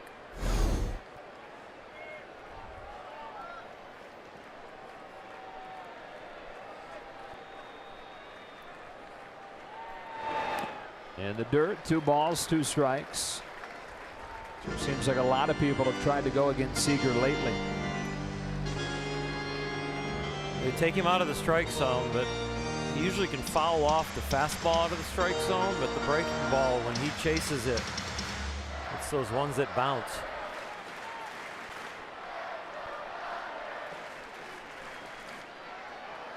Perez calling for it down again. 2-2. Went up. Again, Perez playing games with the Dodger hitters. Seager got a piece of the fastball to stay alive. Well, Dodgers have had issues with guys on second base opposing them, and they've had a reputation of when they have a man on second base of giving location. So I think everybody around baseball is sensitive when they play the Dodgers now, and they get a man on second, or the Dodgers do. 2-2 again. That is through for a base hit. Maeda hits third and comes home. Merrifield's throw is late. Corey Seager puts the Dodgers in front.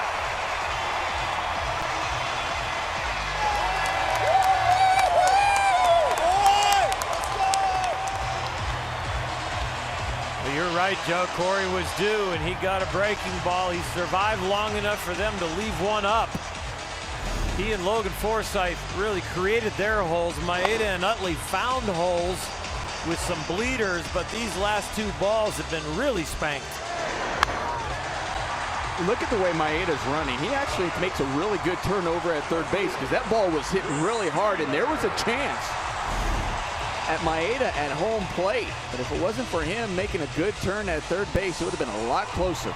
Good athlete, old soccer player, can run a little bit. And the Dodgers, with 3 consecutive 2-out singles, have a 2-1 lead. And now Chris Taylor.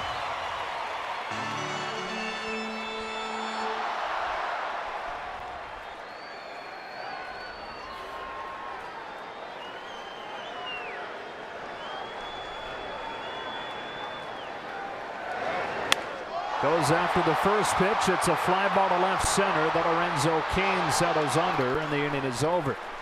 But the Dodgers take a 1-0 deficit and turn it into a 2-1 lead through 4.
The Dodgers take the lead 2-1, and it all started with Logan Forsythe with a tremendous at-bat. As we look at the pitch sequence, a good two-seamer on the outer half that he takes for a strike. Then Hamill comes back with it again and really paints the corner. He does a good job taking a breaking ball that looks like a fastball, but then staying on another fastball on the outer half, not pulling off of the ball, hitting it down the line, and getting that huge 2-out RBI.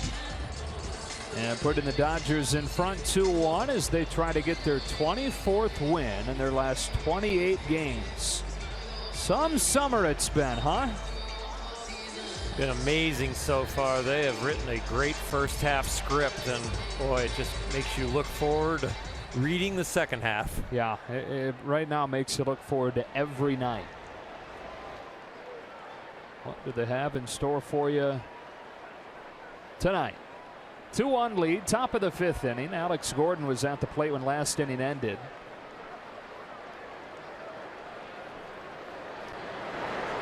And take strike 1. Alcides Escobar was caught trying to steal second. So Gordon up there with a fresh count.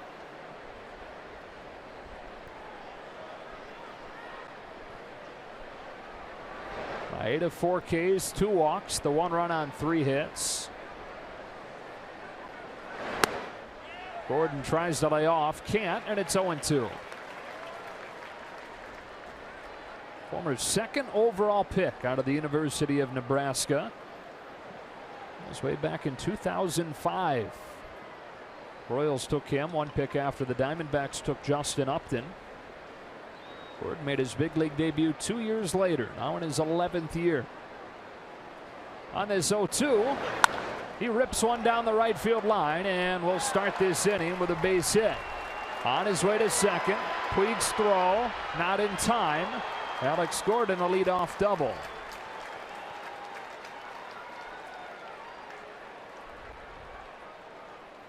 Pitcher, Jason Tanner.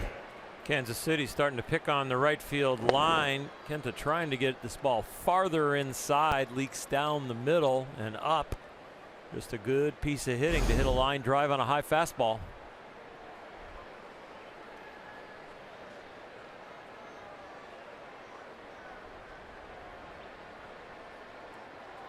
Maeda 78 pitches into it. Now face the pitcher Hamill, and then it'll be the third time through the order for Kansas City. And historically, that has been where Kenta has started to struggle. That third trip through. Hamill made good contact his first time up, line to right. Here the goal for him to move Gordon up to third. Maeda's first pitch. Bunted firmly, but nobody home at third, so Maeda gets the out at first.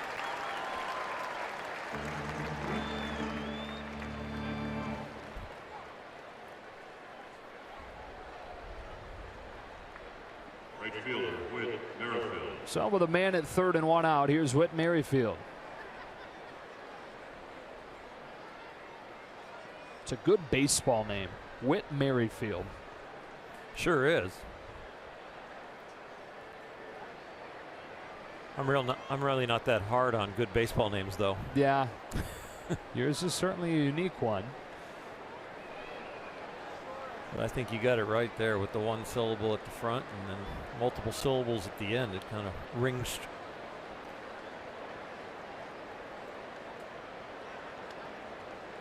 Infield comes in for Dave Roberts. Tying run at third and one out. Merrifield cracks one on a bounce to second. Utley looks him back to third and gets out number two. Maeda executes there on the very first pitch. This ball's got tremendous run in on his hands. Just like, get out of my kitchen. And he got it out of the kitchen, but not very hard. Very routine play with the infield in.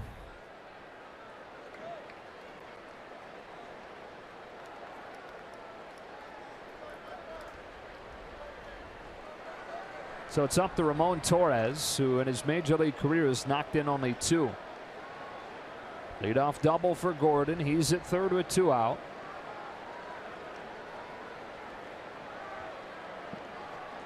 And Maeda to Torres with the first one.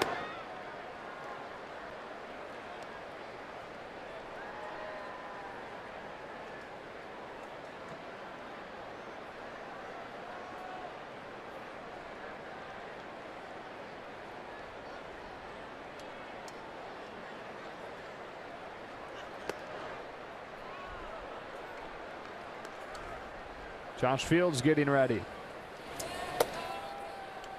Big out here for Kenta Maeda. Just that shutdown inning. You give up one, your team gets you two, and now you got a chance to get them in the dugout with that lead that they got you. 2-1.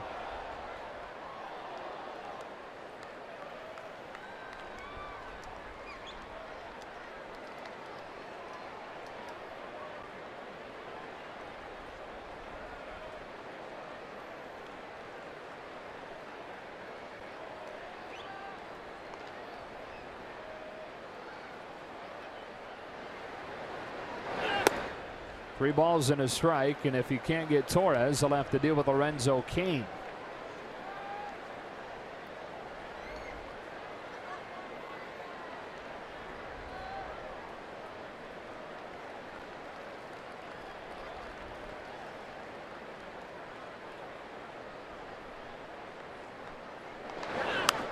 Full count.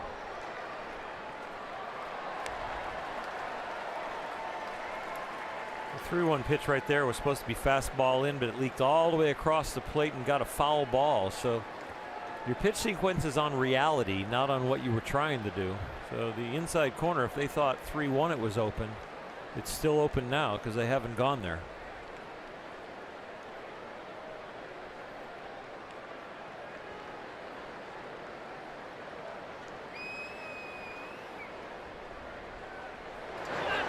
Went off speed to get him. And Maeda able to pitch around the leadoff double. We are halfway home in a 2-1 game.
At LA is brought to you by your Southern California Toyota dealers.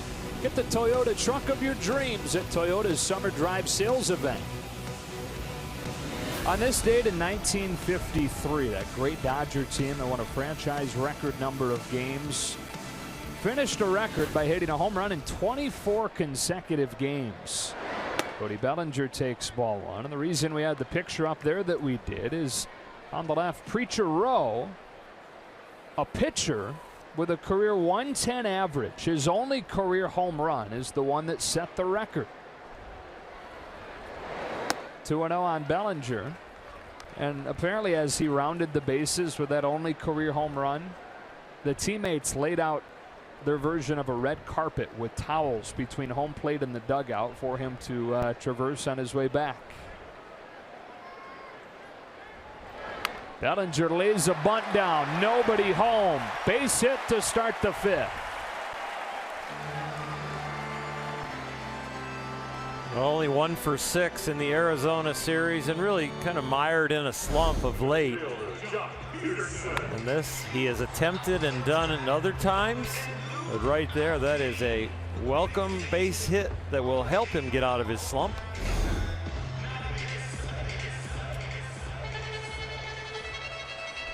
So the leadoff man on here in the fifth. Dodgers have had at least one base runner in all 5 innings tonight. Finally breaking through last inning.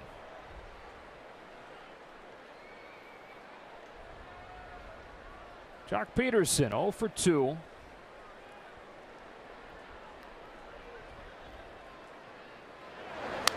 Strike one.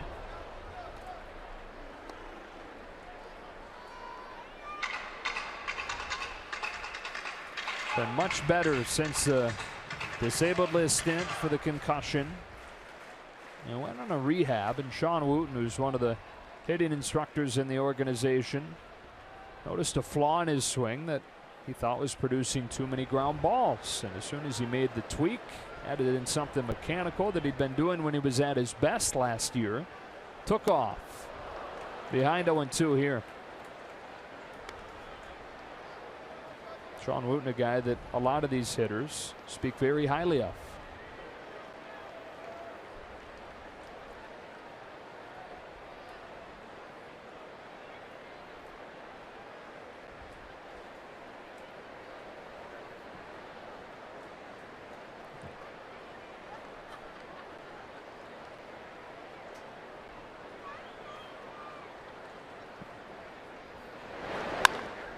On the ground is second. They get one there. Escobar's turn in time for a double play. 4-6-3, and the base is wiped clean.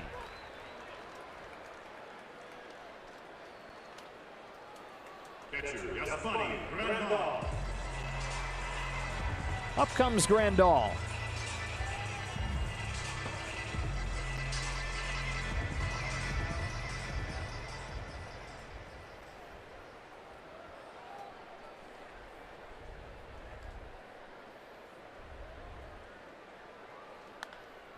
Pulled foul, strike one. Pamela has 5 Ks tonight, 2 of them against Grandal, both on breaking balls in the dirt.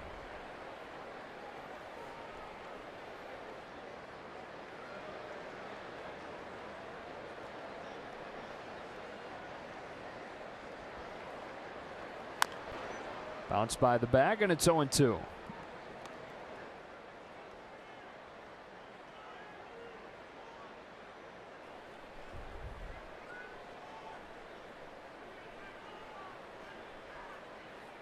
Not sure if Kent is in anymore. It doesn't look like it. They're giving a little high five. Josh Fields has been throwing this whole inning. I don't think Josh would still be up and throwing at the pace I've been watching if he's not going to be in the game.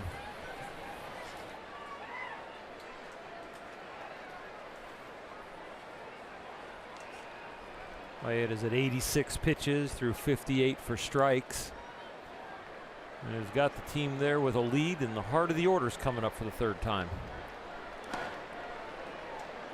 He's able to get the first 2 in the order. Merrifield and Torres, but then you get into the real meat of the Kansas City lineup. Kane, Hosmer, Perez, Moustakas in succession. And it looks like Dave Roberts may elect to bring on a fresh reliever instead of retiring Maeda to face that core.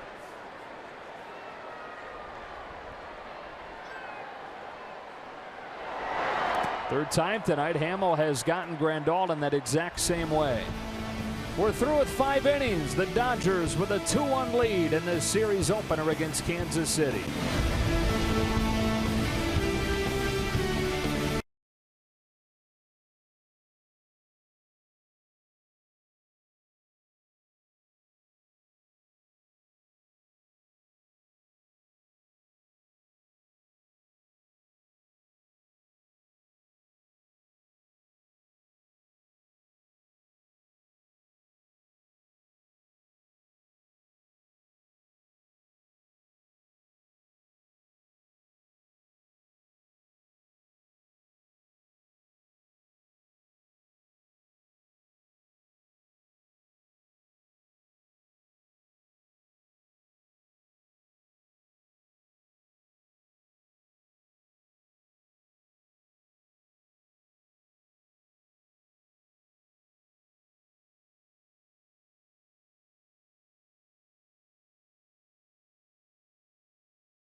First half of the season on Sunday, and the first 12,000 kids in attendance, ages 14 and under, get a replica Corey Seager bat.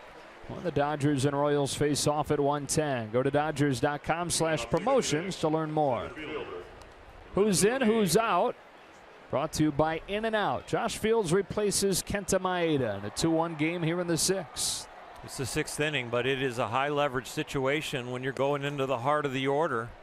And you're moving from one right-hander that has already seen the heart of the order twice to another right-hander. It's a little different look, a lot more velocity, more over the top from Josh Fields. The fastball, curveball, changeup, completely different than Kenta. So Kansas City gets a fresh look. With 3, 4, and 5 in their order coming up, Lorenzo Cain, Eric Hosmer, Salvador Perez due up in this inning.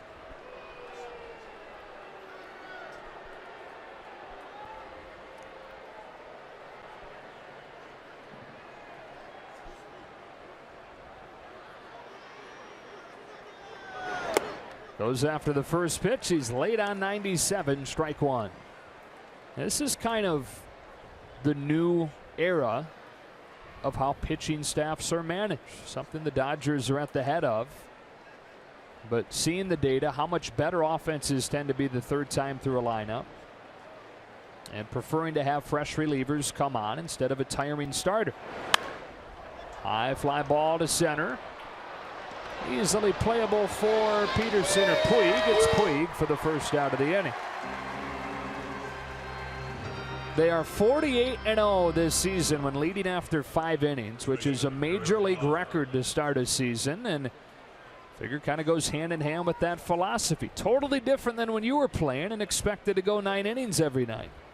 Yeah, the first thing you would have to do if you were going to take out a pitcher in my generation is you'd have to figure out a way to keep him focused and not be really mad at you as a manager and a pitching coach, as the culture was starters were required actually to just keep going till about the 7th. And you didn't have as many arms down in the bullpen as you do nowadays, so just the adjustment in the roster has changed philosophies, and then statistically, and the data just proves it out. And there will be some day in the future that all you'll have is a pitching staff there won't be starters or relievers. I think it'll just be on workload and matchups and completely guys that can get people out, and we'll let you know when and how long. 1 ball and 1 strike on Eric Hosmer. Do you think that will become the norm, or you think somebody's just going to try it? Well, we're moving closer and closer to it, and I think we're right at the very beginning of it. But it doesn't take long to turn that page once you experiment with bringing in relievers, you know, earlier and earlier in the game. I think it was the first World Series ever last year that it was almost 50-50 as far as innings pitched between the bullpens and the starters, which is very much a rarity.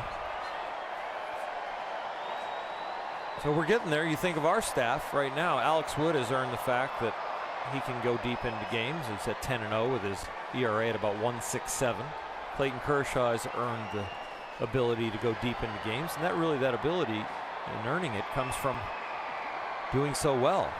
But anybody who's on the borderline or risky to pitch past the 5th, you almost know you're going batter for batter. 2-2 on Hosmer. Especially when the score is like it is tonight, 2-1. A little different when it's 5-1, 7-2. You get that 4 and 5 run lead, it gives you a little bit more rope to stay in the game. And the bullpen was a big part of what defined Kansas City's pennant runs in 2014 and 15. A little more traditional, though, where they had a 7th inning guy and an 8th inning guy and a closer. That's inside the bag. Hosmer with a base hit to the opposite field. Taylor hustles to the ball to hold him to a single.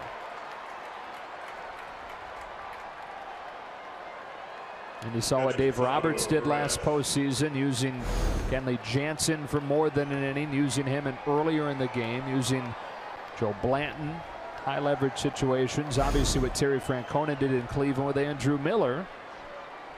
And it's kind of begun to redefine the way managers look at managing the Pens.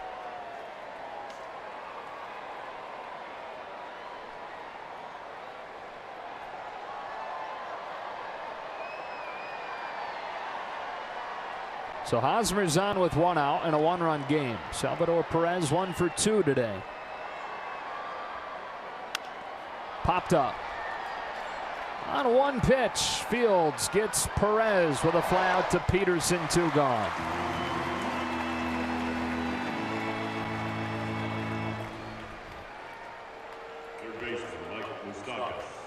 I read somebody, I don't remember exactly who, but somebody online was looking at Tyler Chatwood splits in Colorado, the Rockies pitcher, and so drastically different at Coors Field versus on the road that he suggested it wouldn't be that far out of the question to have him only pitch on the road, which is completely unconventional thinking, but the way staffs are operating, it's not too far out of the realm now. Yeah, there's a few times during the year that you know you're coming home for a 10-game homestand or a 8-game homestand with an off day. And if he pitched the last day of the road trip or the second to last day of the road trip, yeah, you could knock him on the DL, have him sit during the homestand, and then bring him right back on the road, get a couple starts on the road. Next time you turn around and come home, you might find a way to massage him onto the DL for that homestand. Here's an 0-1, and Moustakas takes the ball. If they shorten the DL anymore, you could get a lot of that roster manipulation.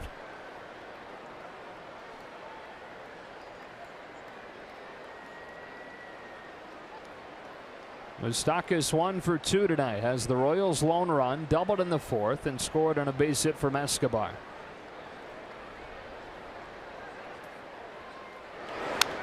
It's hit foul. It's 1-2.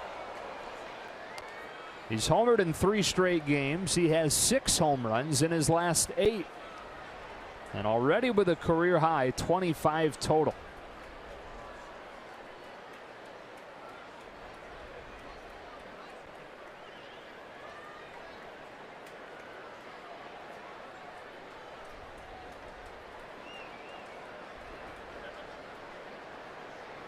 Hosmer at first with 2 gone, and Fields home 1-2.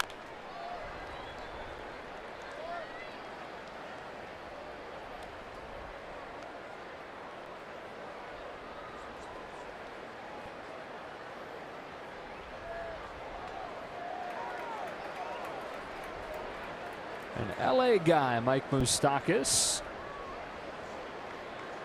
Born in September of 1988 here in Los Angeles. Just a few weeks before the last World Championship. He chases a fastball up and away for strike 3. Josh Fields with a scoreless 6th, and the Dodgers by 1 to the bottom half.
Dodgers baseball on Sportsnet LA is brought to you by Nissan. Choose Nissan today for great offers on our most exciting lineup ever. Shop ChooseNissan.com. And by Carl's Jr. Jalapeno double cheeseburger, only $2.49 at Carl's Jr. Back in Los Angeles, where the Dodgers have won 15 of their last 16 at Dodger Stadium. They lead this one 2-1 to the bottom of the 6th. Joe Davis, Oral Hershiser, Omar Garciaparra, and Alana Rizzo tonight. Bottom third of the order, Utley Puig in the pitcher's spot against Jason Hamill. Dodgers got their 2 runs in the 4th inning after the Royals had gotten the first run of the night, the top of that inning.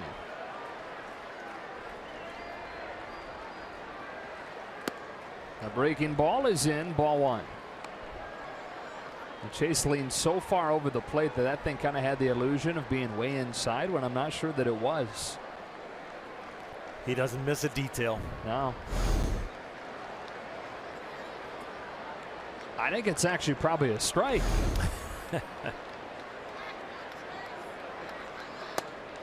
That one is 1-1.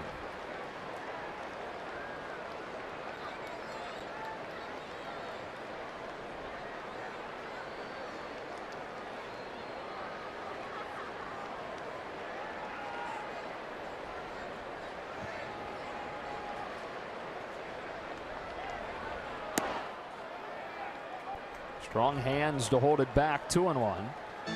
Talking about the home dominance for this Dodger team. They're on pace to win 63 home games. The Los Angeles record is 55. Did that 2 years ago and in 1980. So on pace to break the home wins record by 8 wins.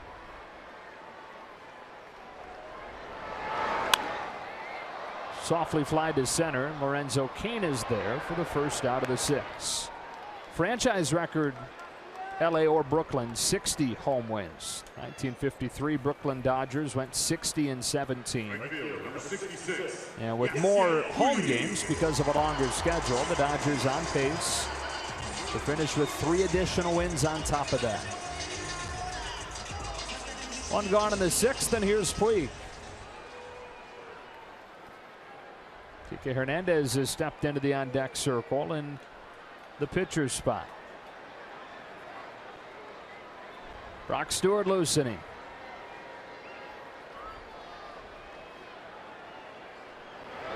This is about to be a significant high leverage spot for Stewart to pitch in the 7th. Very interesting how the Dodgers right now, with Dave Roberts and Rick Honeycutt at the helm, are managing the bullpen going into the All-Star break, knowing you've got those off days coming. So you can think about making sure I get everybody rest so that when the second half starts, they've been on the mound. At least there hasn't been like a 7-day, 8-day gap. You can think about actually using guys on consecutive days or on a little heavier usage going into a 3-day rest, because the 3 days rest you're going to get is not going to hurt the bullpen because there's no games. So you can have different philosophies with different guys in different parts of the game now. Almost like it was the playoffs and you had the end of the season coming up. And you can go, well, I don't normally extend a guy like this, or I normally don't pitch a guy back to back to back days like this, but I know it's going to end.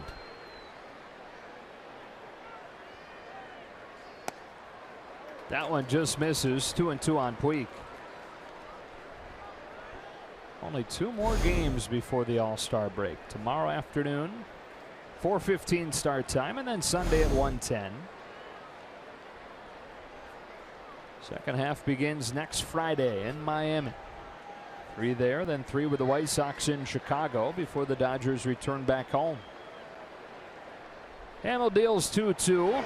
And Puig unloads. A rising liner to left. It'll get out of the yard. Solo shot, Yasiel Puig.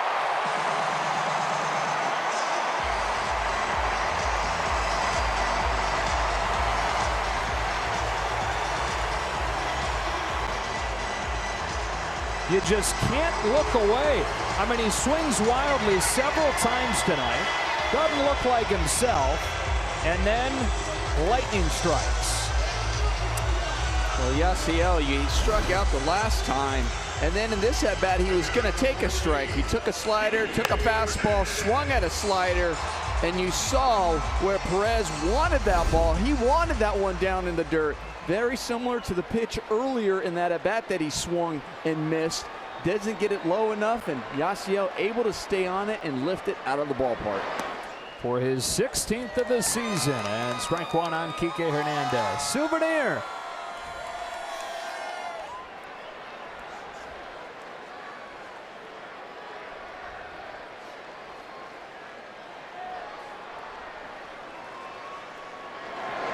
So 3 days short of the All-Star break. Yasiel Puig is 3 home runs short of a season career high. It's got to be very satisfying for him, very satisfying for Turner Ward. They have worked so hard on him mastering the outer half of the plate, and especially the breaking balls. First hit today, a hard ground ball that he pulled over there, and then to be able to get under and lift that one. They've put in an awful lot of work for that particular hit. Hernandez takes strike 3 called. 7th K of the game for Hamill, and up comes Forsythe.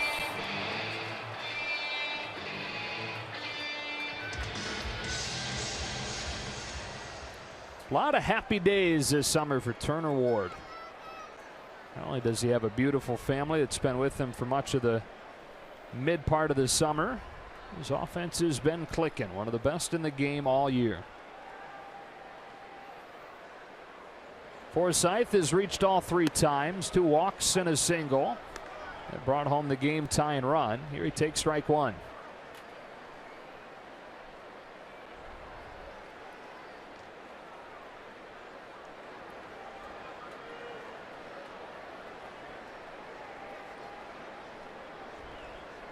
Hamill's 100th pitch is ball 1.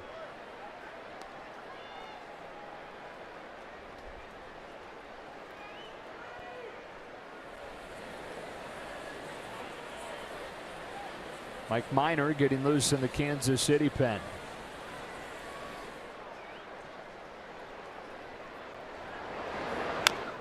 One and two.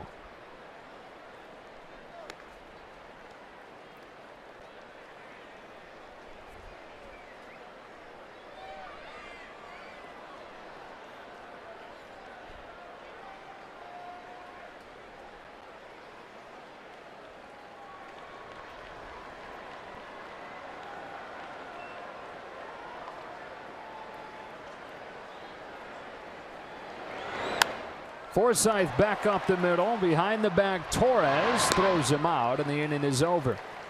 But Yasiel Puig hits a home run, his 16th of the season. And the Dodgers, after 6, lead it 3-1.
Seventh, as the Dodgers extended their lead to 3-1, as we take a look at the Morongo slow-mo cam and have a look at Yasiel Puig, how he extended that lead.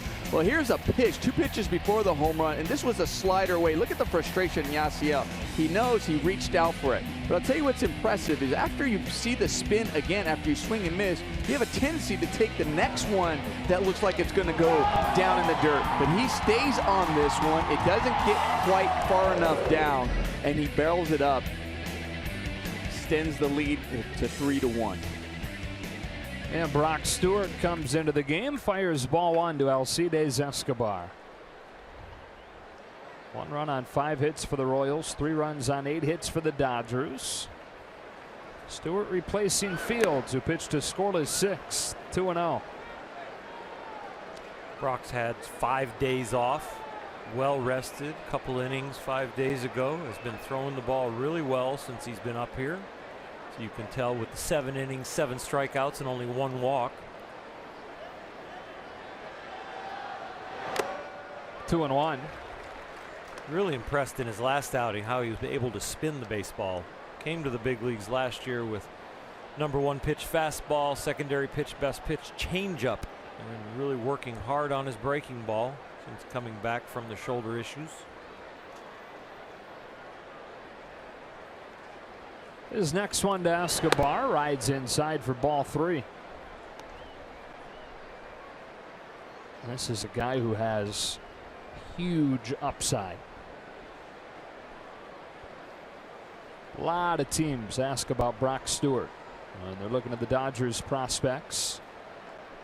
A 3-1. Hit softly to right center. Easy play, Yasiel Puig for the first out of the 7th. Brock, the son of a coach and a converted shortstop, doesn't really have a lot of reps on the mound, so the growth that you see is not because he hasn't worked on it, he just hasn't been a pitcher very long. But he has a tremendous makeup, poise, and ability to adjust to the baseball game, a great baseball mind. I love the line that Fangraphs used in an article about Brock Stewart, because that pitching arm is so young. They said Brock Stewart is 25 going on 20. There just aren't many innings on it. Alex Gordon looks at a strike.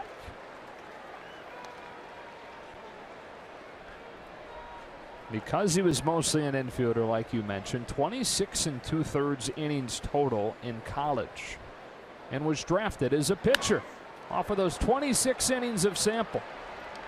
2 up, 2 down. The Classic West is coming to Dodger Stadium on July 15th and 16th, and you can relive the great music August 25th during a special Friday night fireworks show presented by Denny's. You can get 2 concert tickets and the game ticket against the Brewers on that night for one special price of $199. Go to Dodgers.com/Classic Pack. Pinch hitting for the Royals and for Jason Hammel ending his night is the former Chicago Cub, like Jason Hammel, Jorge Soler. Well, Hammel done after 6. Soler brings in awfully big bat. Yasmani Grandal going over the scouting report with Brock Stewart on Soler and how they want to pitch him.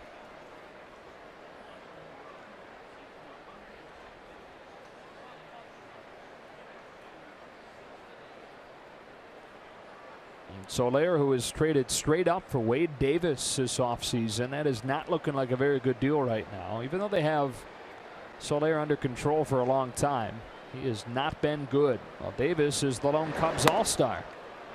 0-1. He missed the first month with an oblique injury, came back, really struggled, so spent June in AAA. And not doing much better in his week-plus back. 1-1.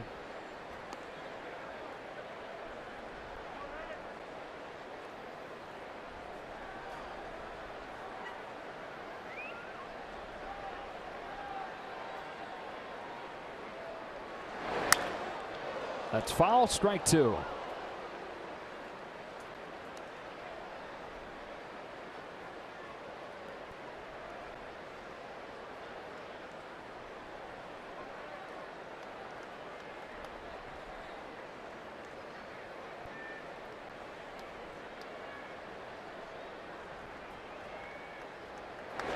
That's a 1-2-3-7 for Brock Stewart. A couple of soft flyouts and then a strikeout of Soler. We stretch at Dodger Stadium.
It's 3-1 to the bottom of the 7th inning. There's Cody Bellinger. Here's the Land Rover Performance Spotlight. First round of the Home Run Derby because it's now set up like a bracket.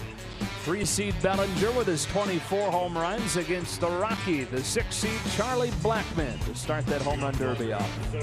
Charlie Blackmon's had double-figure home runs the last 4 years. You really don't think of him as a power hitter, but a lot of these guys get into this with other guys declining, and then the reputation that they're very good batting practice home run hitters. So Charlie could be a sleeper. Neftali Feliz, who has only been with the Royals for a couple of weeks now, but they think they've unlocked something mechanically with him after he really struggled with Milwaukee to open the year. Tough part of the order to go through. Seager, Taylor, Bellinger coming up.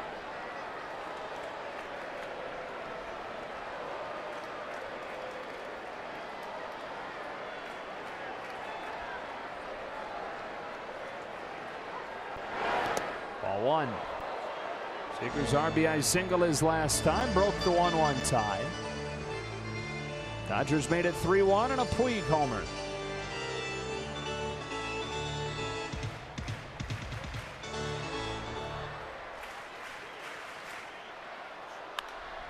Seager skies it to center. Kane hardly has to move, and Seager's the first out of the 7th.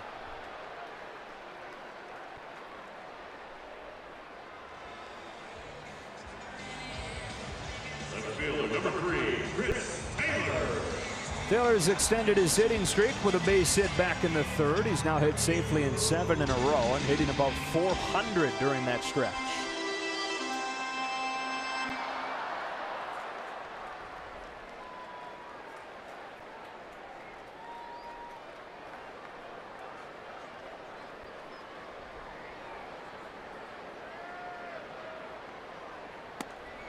Ball one.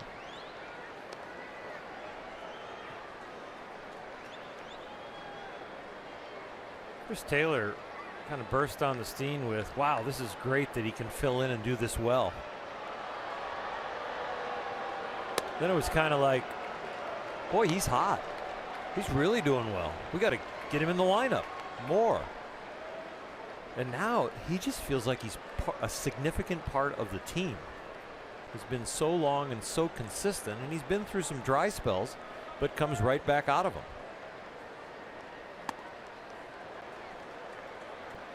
It's ahead of Feliz 3-0. Almost in the way you look upon like Corey Seager, that when they go into a slump, you're not sitting back worried that this is going to go on forever. Right. Or for a long time. That it's just a normal part of the season that you're not always hot. Not if, but when do you come out of it? Yeah.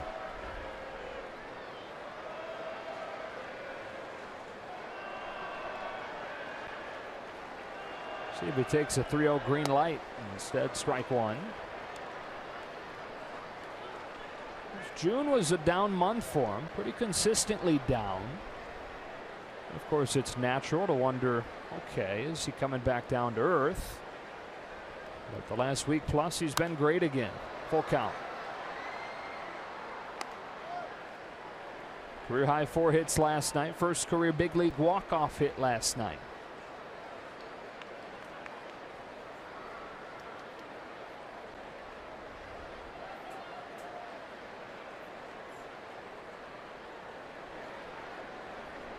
Neftali Feliz brings him a 3-2. Strikes him out with a fastball at 98. This former Rookie of the Year, who's been all over the place since leaving Texas in 2014, still has some pretty good stuff. Always had great stuff and really can be flashy out there on the mound. Really just trying to find that consistency. Reminds me of somebody like an Octavio Dotel. Octavio struggled as a starter, but at times was really, really good, and then just got some good coaching and some good health. And all of a sudden found his way into a closer role and outstanding late inning guy that really dominated. 0-1 on Bellinger. Here comes Feliz. And it's popped up. Down the left field line, Moustakas and Escobar to catch it and finish the Dodgers in the 7th. Down in order against Feliz, but a 3-1 lead as we go to the 8th.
Dodgers baseball on Sportsnet LA is brought to you by BMW. See a Southern California BMW Center today for exceptional offers, or visit SoCalBMW.com. Brock Stewart worked to 1-2-3 7th, and the 8th belongs to him as well. Against the top of the Kansas City order, Merrifield, Torres, and Kane do up.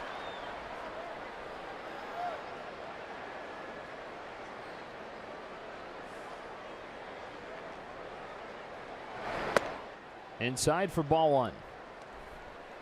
On the former South Carolina Gamecock, Whit Merrifield. A South Carolina legend. Walk-off single to win the College World Series there.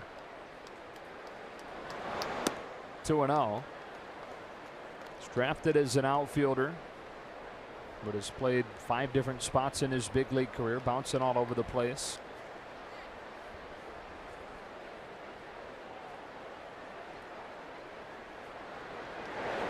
That is really what has allowed him to break into be an everyday guy. Started with a versatility that earned him enough at-bats to show what he can do last season as a rookie.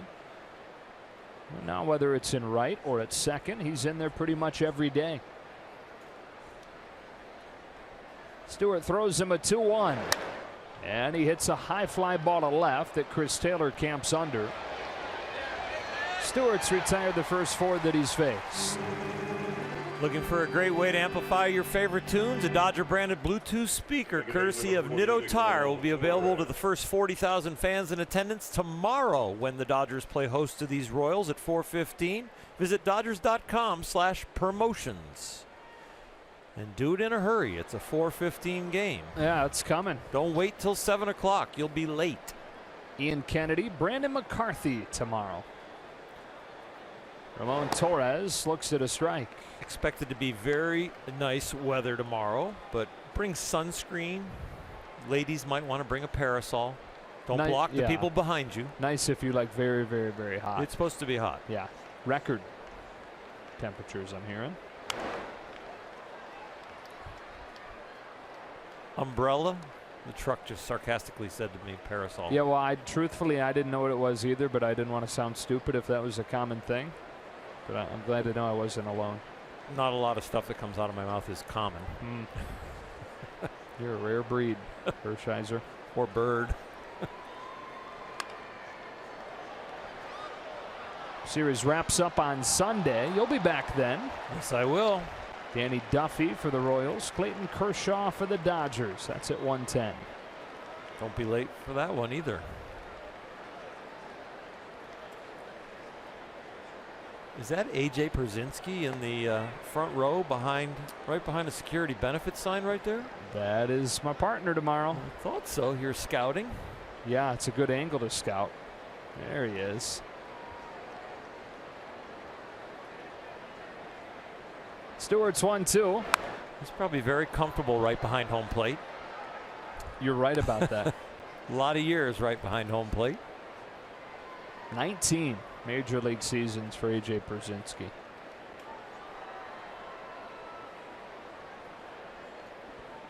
Including one as a Giant. He was here when Steve Finley hit the division-clinching grand slam for the Dodgers. It's grounded to second. A charging Utley throws Torres out. 2 gone. Said he still thinks about that game.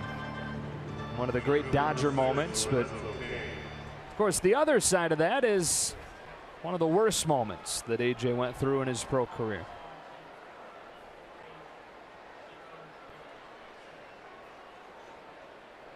You're looking at me like, why would that be a worse moment? Well, giving up a walk-off grand slam to, and then they went and won the next day, which likely would have put him into the postseason. Lorenzo Cain, strike 1.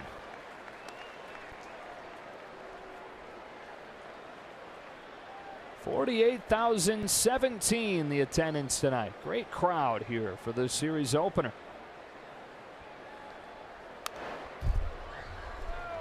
Two hottest teams in the majors. Dodgers trying to make it 24 wins out of their last 28.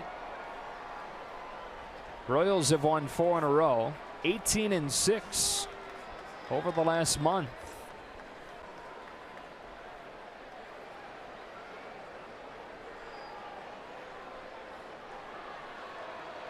Stewart's 0-2.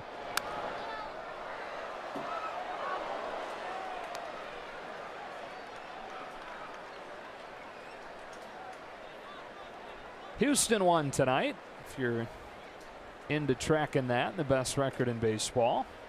So the Dodgers trying to keep pace there within a half game of Houston.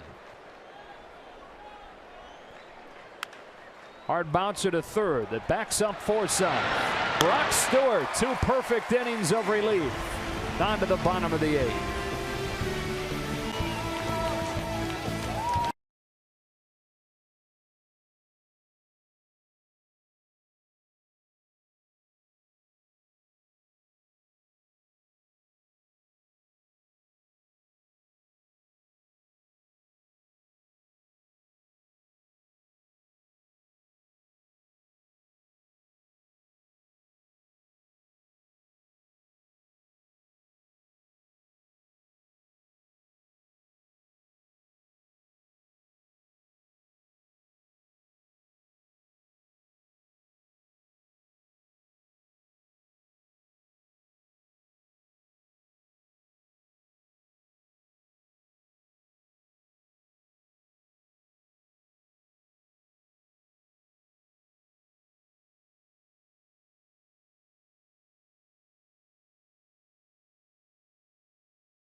Coming up next, Access Sportsnet Dodgers, brought to you by your Southern California Nissan dealers. The guys will break this one down. Kenta Maeda goes 5. The offense gives us 3. The Dodgers now 6 total outs away from picking up their 59th win of the first half of the season, guys. It put them 30 games above 500 if they could finish it off at 59-29. That would help them hold on to a 5.5 game lead in the division. Arizona beat Cincinnati tonight 6-3. Zach Greinke the winner. Neftali Feliz against Jock Peterson as we open the bottom of the 8th. Peterson drills one into right center that will bounce its way to the wall. A leadoff double here in the 8th.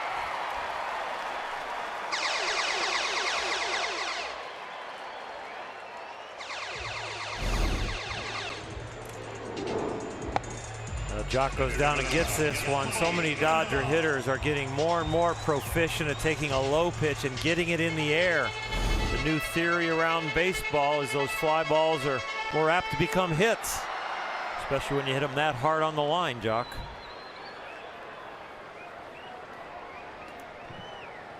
Well, we saw yesterday the importance of extending the lead in the 8th inning. Diamondbacks extended their lead by 1, but it wound up not being enough. Dodgers trying to do the same here as Grandal falls behind Feliz 0-1.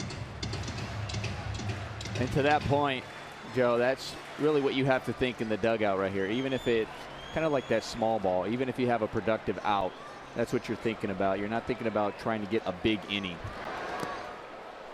And it really relies on this at bat by Yasmani Grandal if he can get a pitch to at least get to the right side. Looked a little bit off tonight. He's 0 for 3, 3 times striking out on breaking balls in the dirt. And it's one of those that puts him behind 0-2 here.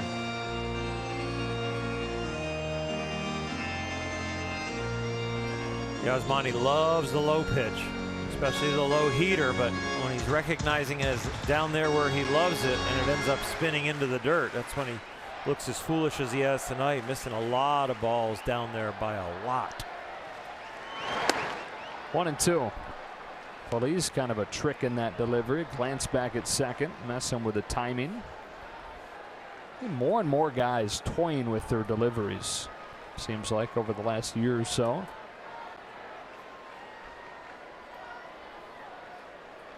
This time he just comes right at him, and it's dumped back.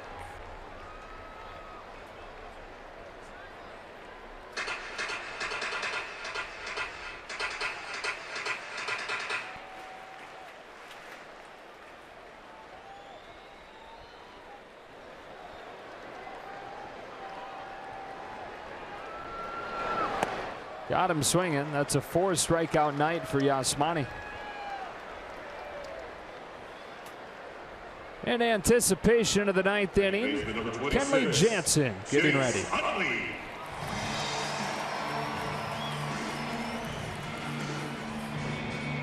Runner at second, one gone, and here's Utley. Chase got things started tonight. One out single back in the fourth. Eventually scored the tying run on a Forsythe base hit. Seager broke the tie with a single of his own, and then Puig with a solo shot in the sixth.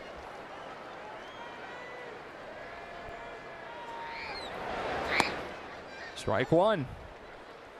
It's a chance here for Utley to knock in his 1,000th career RBI. It's been sitting on 999 for what seems like a long time now.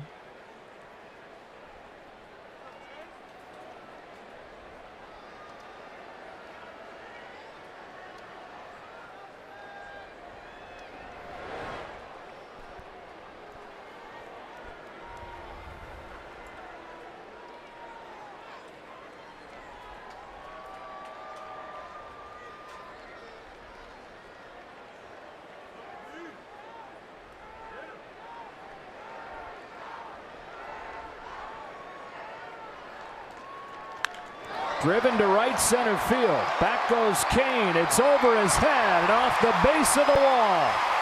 Chase Utley, the 9th active player with 1,000 career RBIs.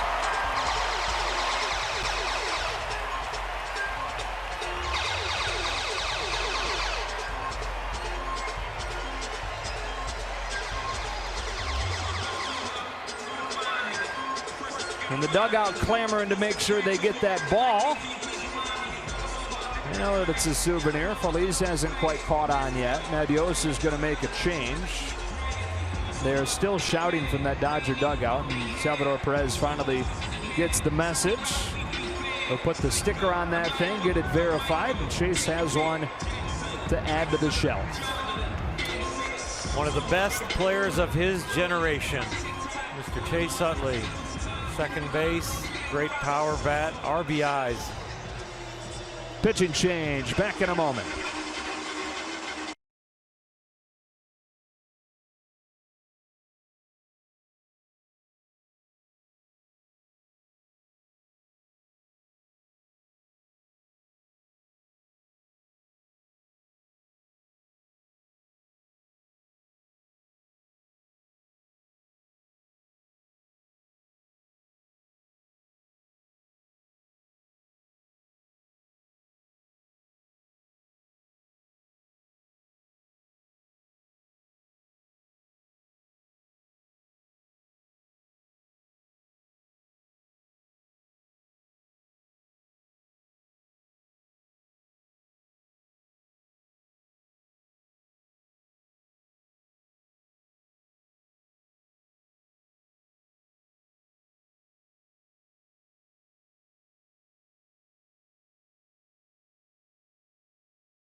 on Chase Utley's RBI double, and right now getting appreciation from the crowd as they announce it. Time for the Arco Top Tier Play of the Game, brought to you by Arco and Nomar.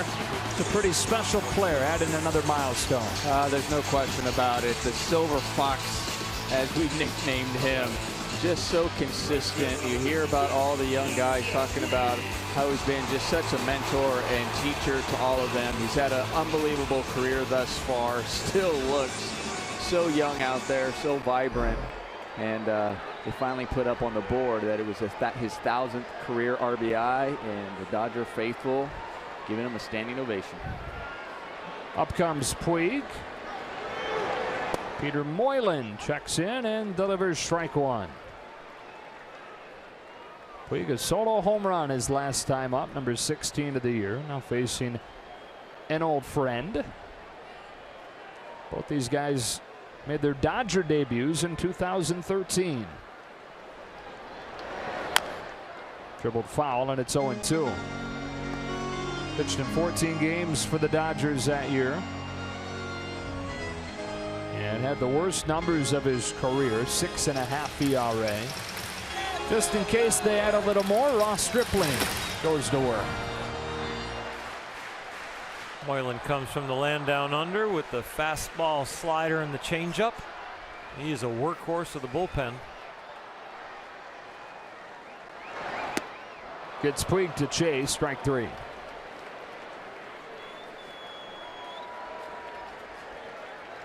And Justin Turner gonna pinch hit, try to put this one on ice.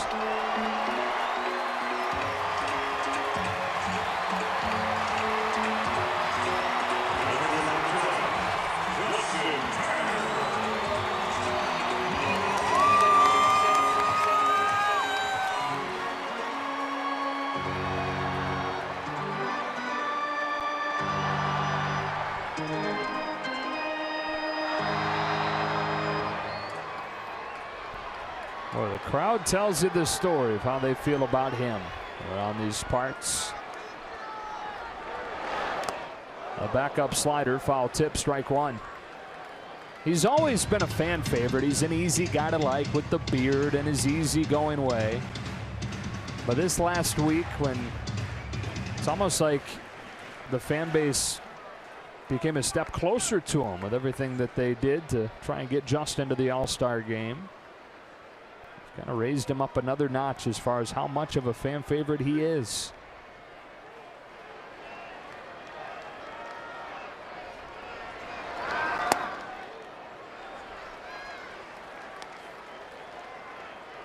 Fan base seems fully engaged too, rewarding the Dodgers for the best home record in baseball. They're turning out in record numbers here to Dodger Stadium, and they are really starting to feed the players.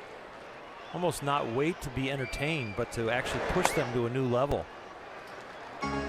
Getting some of that anticipatory energy prior to a moment now. The recognition of Chase Utley's 1,000th RBI was a long standing ovation. And then Justin being announced to get a standing ovation here. On a day off, when you usually don't get a full day off if you're a Dodger and you're on the bench, there's going to be some moment that Dave Roberts is going to call on you. 2-2.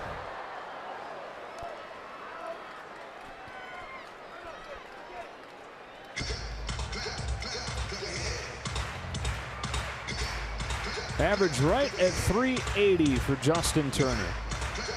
With 2 games to play in the first half before he heads to Miami for his first All-Star game.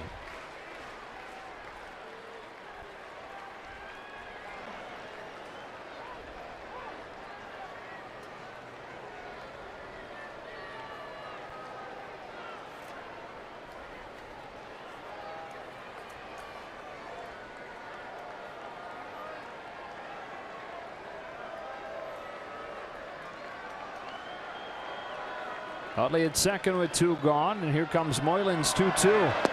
Turner watches it sink low, full count. If he can maintain this average over the weekend, he'll be the first player in baseball to have a 380 average at the All-Star break since 2000.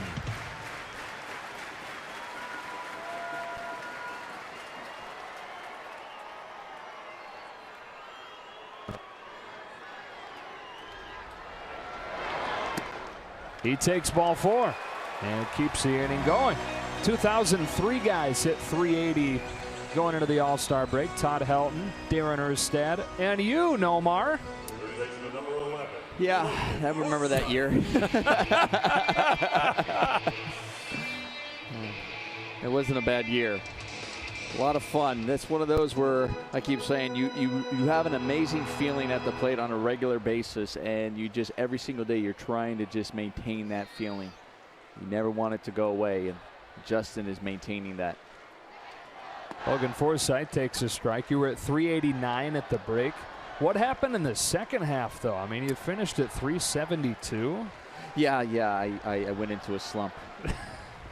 Was that the year, though, they went back and calculated your line drives, and if like 7 would have fell in, you would have hit 400 or something? Yeah, it was like half of them. If the half of my line drive outs had fallen in, they said I would have hit 400. But they didn't calculate how many cheap hits I got that year either. So I don't know if they all would have evened out. So I don't listen.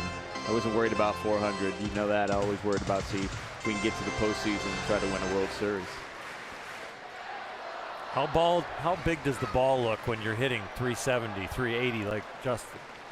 Yeah, it does look pretty big. It just you get home, you go home at times if you have 2 hits and you're like 2 for 4. You're going, I should have had 3, or I should have had 4 today. Whatever it was, even though you had 2 and had a really good day, you're thinking about the ones that didn't fall in for you. There's a 1-2 to Forsythe. He protects. Do it again. What amazes me about guys that are so locked in like Justin and like Nomar was most of his career, as a pitcher, they take the borderline pitch right out of your hand like they knew it was coming. They're seeing the ball so well. Like Justin's take on that walk. Those weren't like balls right out of the pitcher's hand. Right. But he gave up on them so early.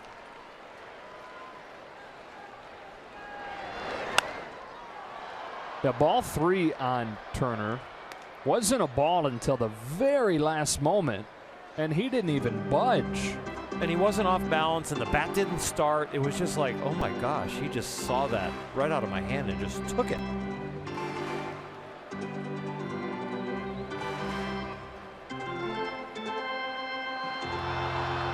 Royals will have the middle third of the order coming up in the 9th.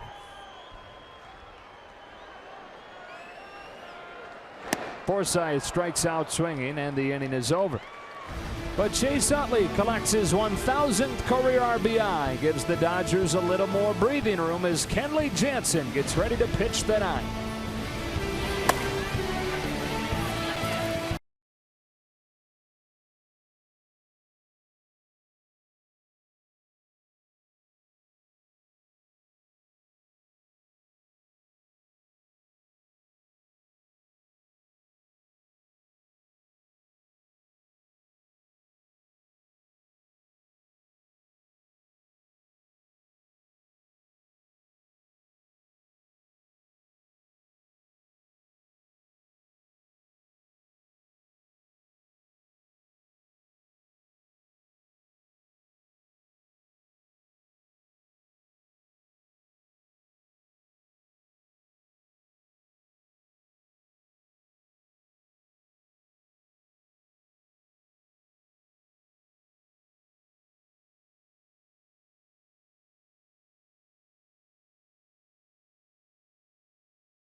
Pitching for the Dodgers, number 74,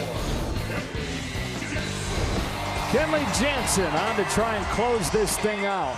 to give the Dodgers a 4-0 start to this homestand, and he's got a 4-1 lead, ready to face the middle of the Kansas City order. 20 saves on the year so far. It's 6th consecutive year of 20-plus saves. And I think this is one of his best years ever. Most consistent and most dominant. Hosmer, Perez, Moustakas coming up. And just like we said for Arizona last night, that 4th run, that 8th inning insurance run, feels huge going into the 9th inning. Now, it wasn't enough for Fernando Rodney and the Diamondbacks. Let's see if it is for Kenley Jansen and the Dodgers. Strike one on Hosmer. Royals have been averaging more than 5 runs per game over the last couple months. Over the last month, over 6 per game. The Dodgers have held them to 1 on 5 hits tonight.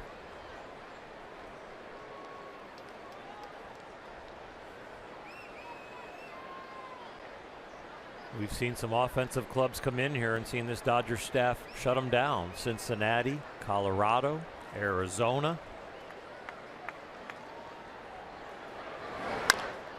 A Baltimore bouncer to short. Behind the bag, it's Seager for the first out of the 9th. Yeah, when you throw in Maeda tonight, it didn't feel like he was dominant, but just 1 run over 5 innings. And Dodgers starters on this homestand have given up 2 runs over 26 innings in 4 games. And we talk about that record. What was it, 48-0 if they're ahead after 5? Mm-hmm. The starters have been putting them on that track. This will make it 49-0, right? Yes. They went up 2-1 in the 4th and had it in the 5th. Strike one on Perez. 3 pitches, 3 strikes from the big fella. The #1 pitcher in baseball as far as relievers in strike percentage. 75% of the pitches he's thrown this year have been strikes.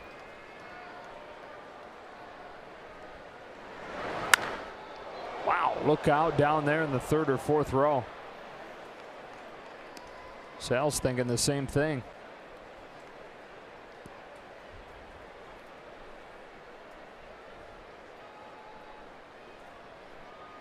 Very rarely do you see a hitter not pause and make sure everybody's okay.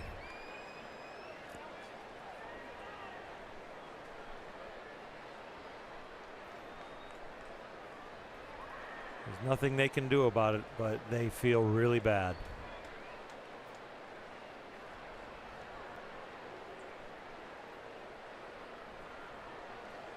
Oh, 2 now. Crack bat bouncer. Seager again. 2 ground ball outs. 2 gone in the 9th.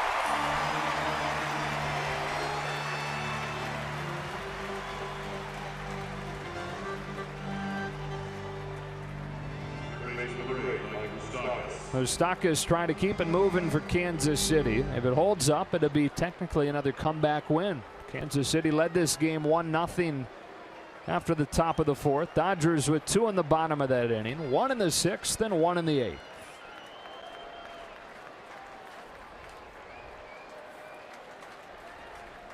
Jansen trying to mow down the middle part of the order. He got Hosmer and Perez and now Moustakas. Ball 1. Just a reminder, 4:15 tomorrow. That'll be on Fox exclusively. And then we'll be back on Sunday afternoon at 1:10.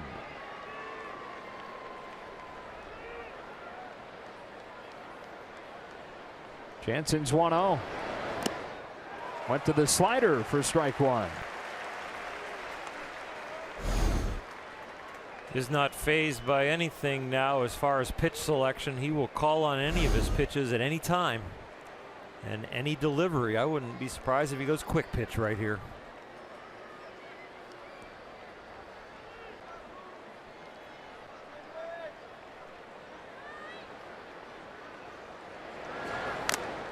One and 2. It was more of the four-seamer, not the cutter.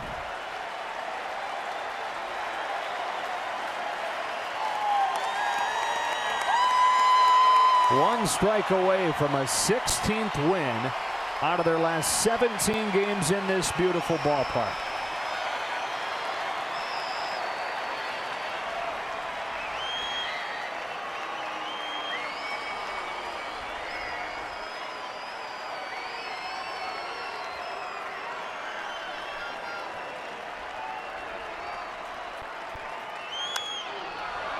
A pop-up. Grandal loses the mask, and this freight train just keeps on steaming. 24 their last 28. Kenley Jansen with a 1-2-3 ninth. And the Dodgers have taken the opener against the hottest team in the American League. Kenta Maeda wins his 7th. Kenley Jansen saves his 21st. Some nice bullpen work in between there, and the Dodger offense was alive in a few innings, including the Yasiel Puig big fly, which is our Lexus play of the game tonight. Number 16 of the season for him. Part of a 2-hit performance. Dodgers 4 runs on 10 hits, no errors. The Royals 1 run on 5 hits, no errors. Their 4-game winning streak comes to an end. Game 2 of the series tomorrow at 4:15 nationally on Fox. We're back on the air Sunday at 1 for the series finale and the first half finale. The Dodgers are 30 games above 500. That does it from here. Access Sportsnet, brought to you by your Southern California Nissan dealers, begins now.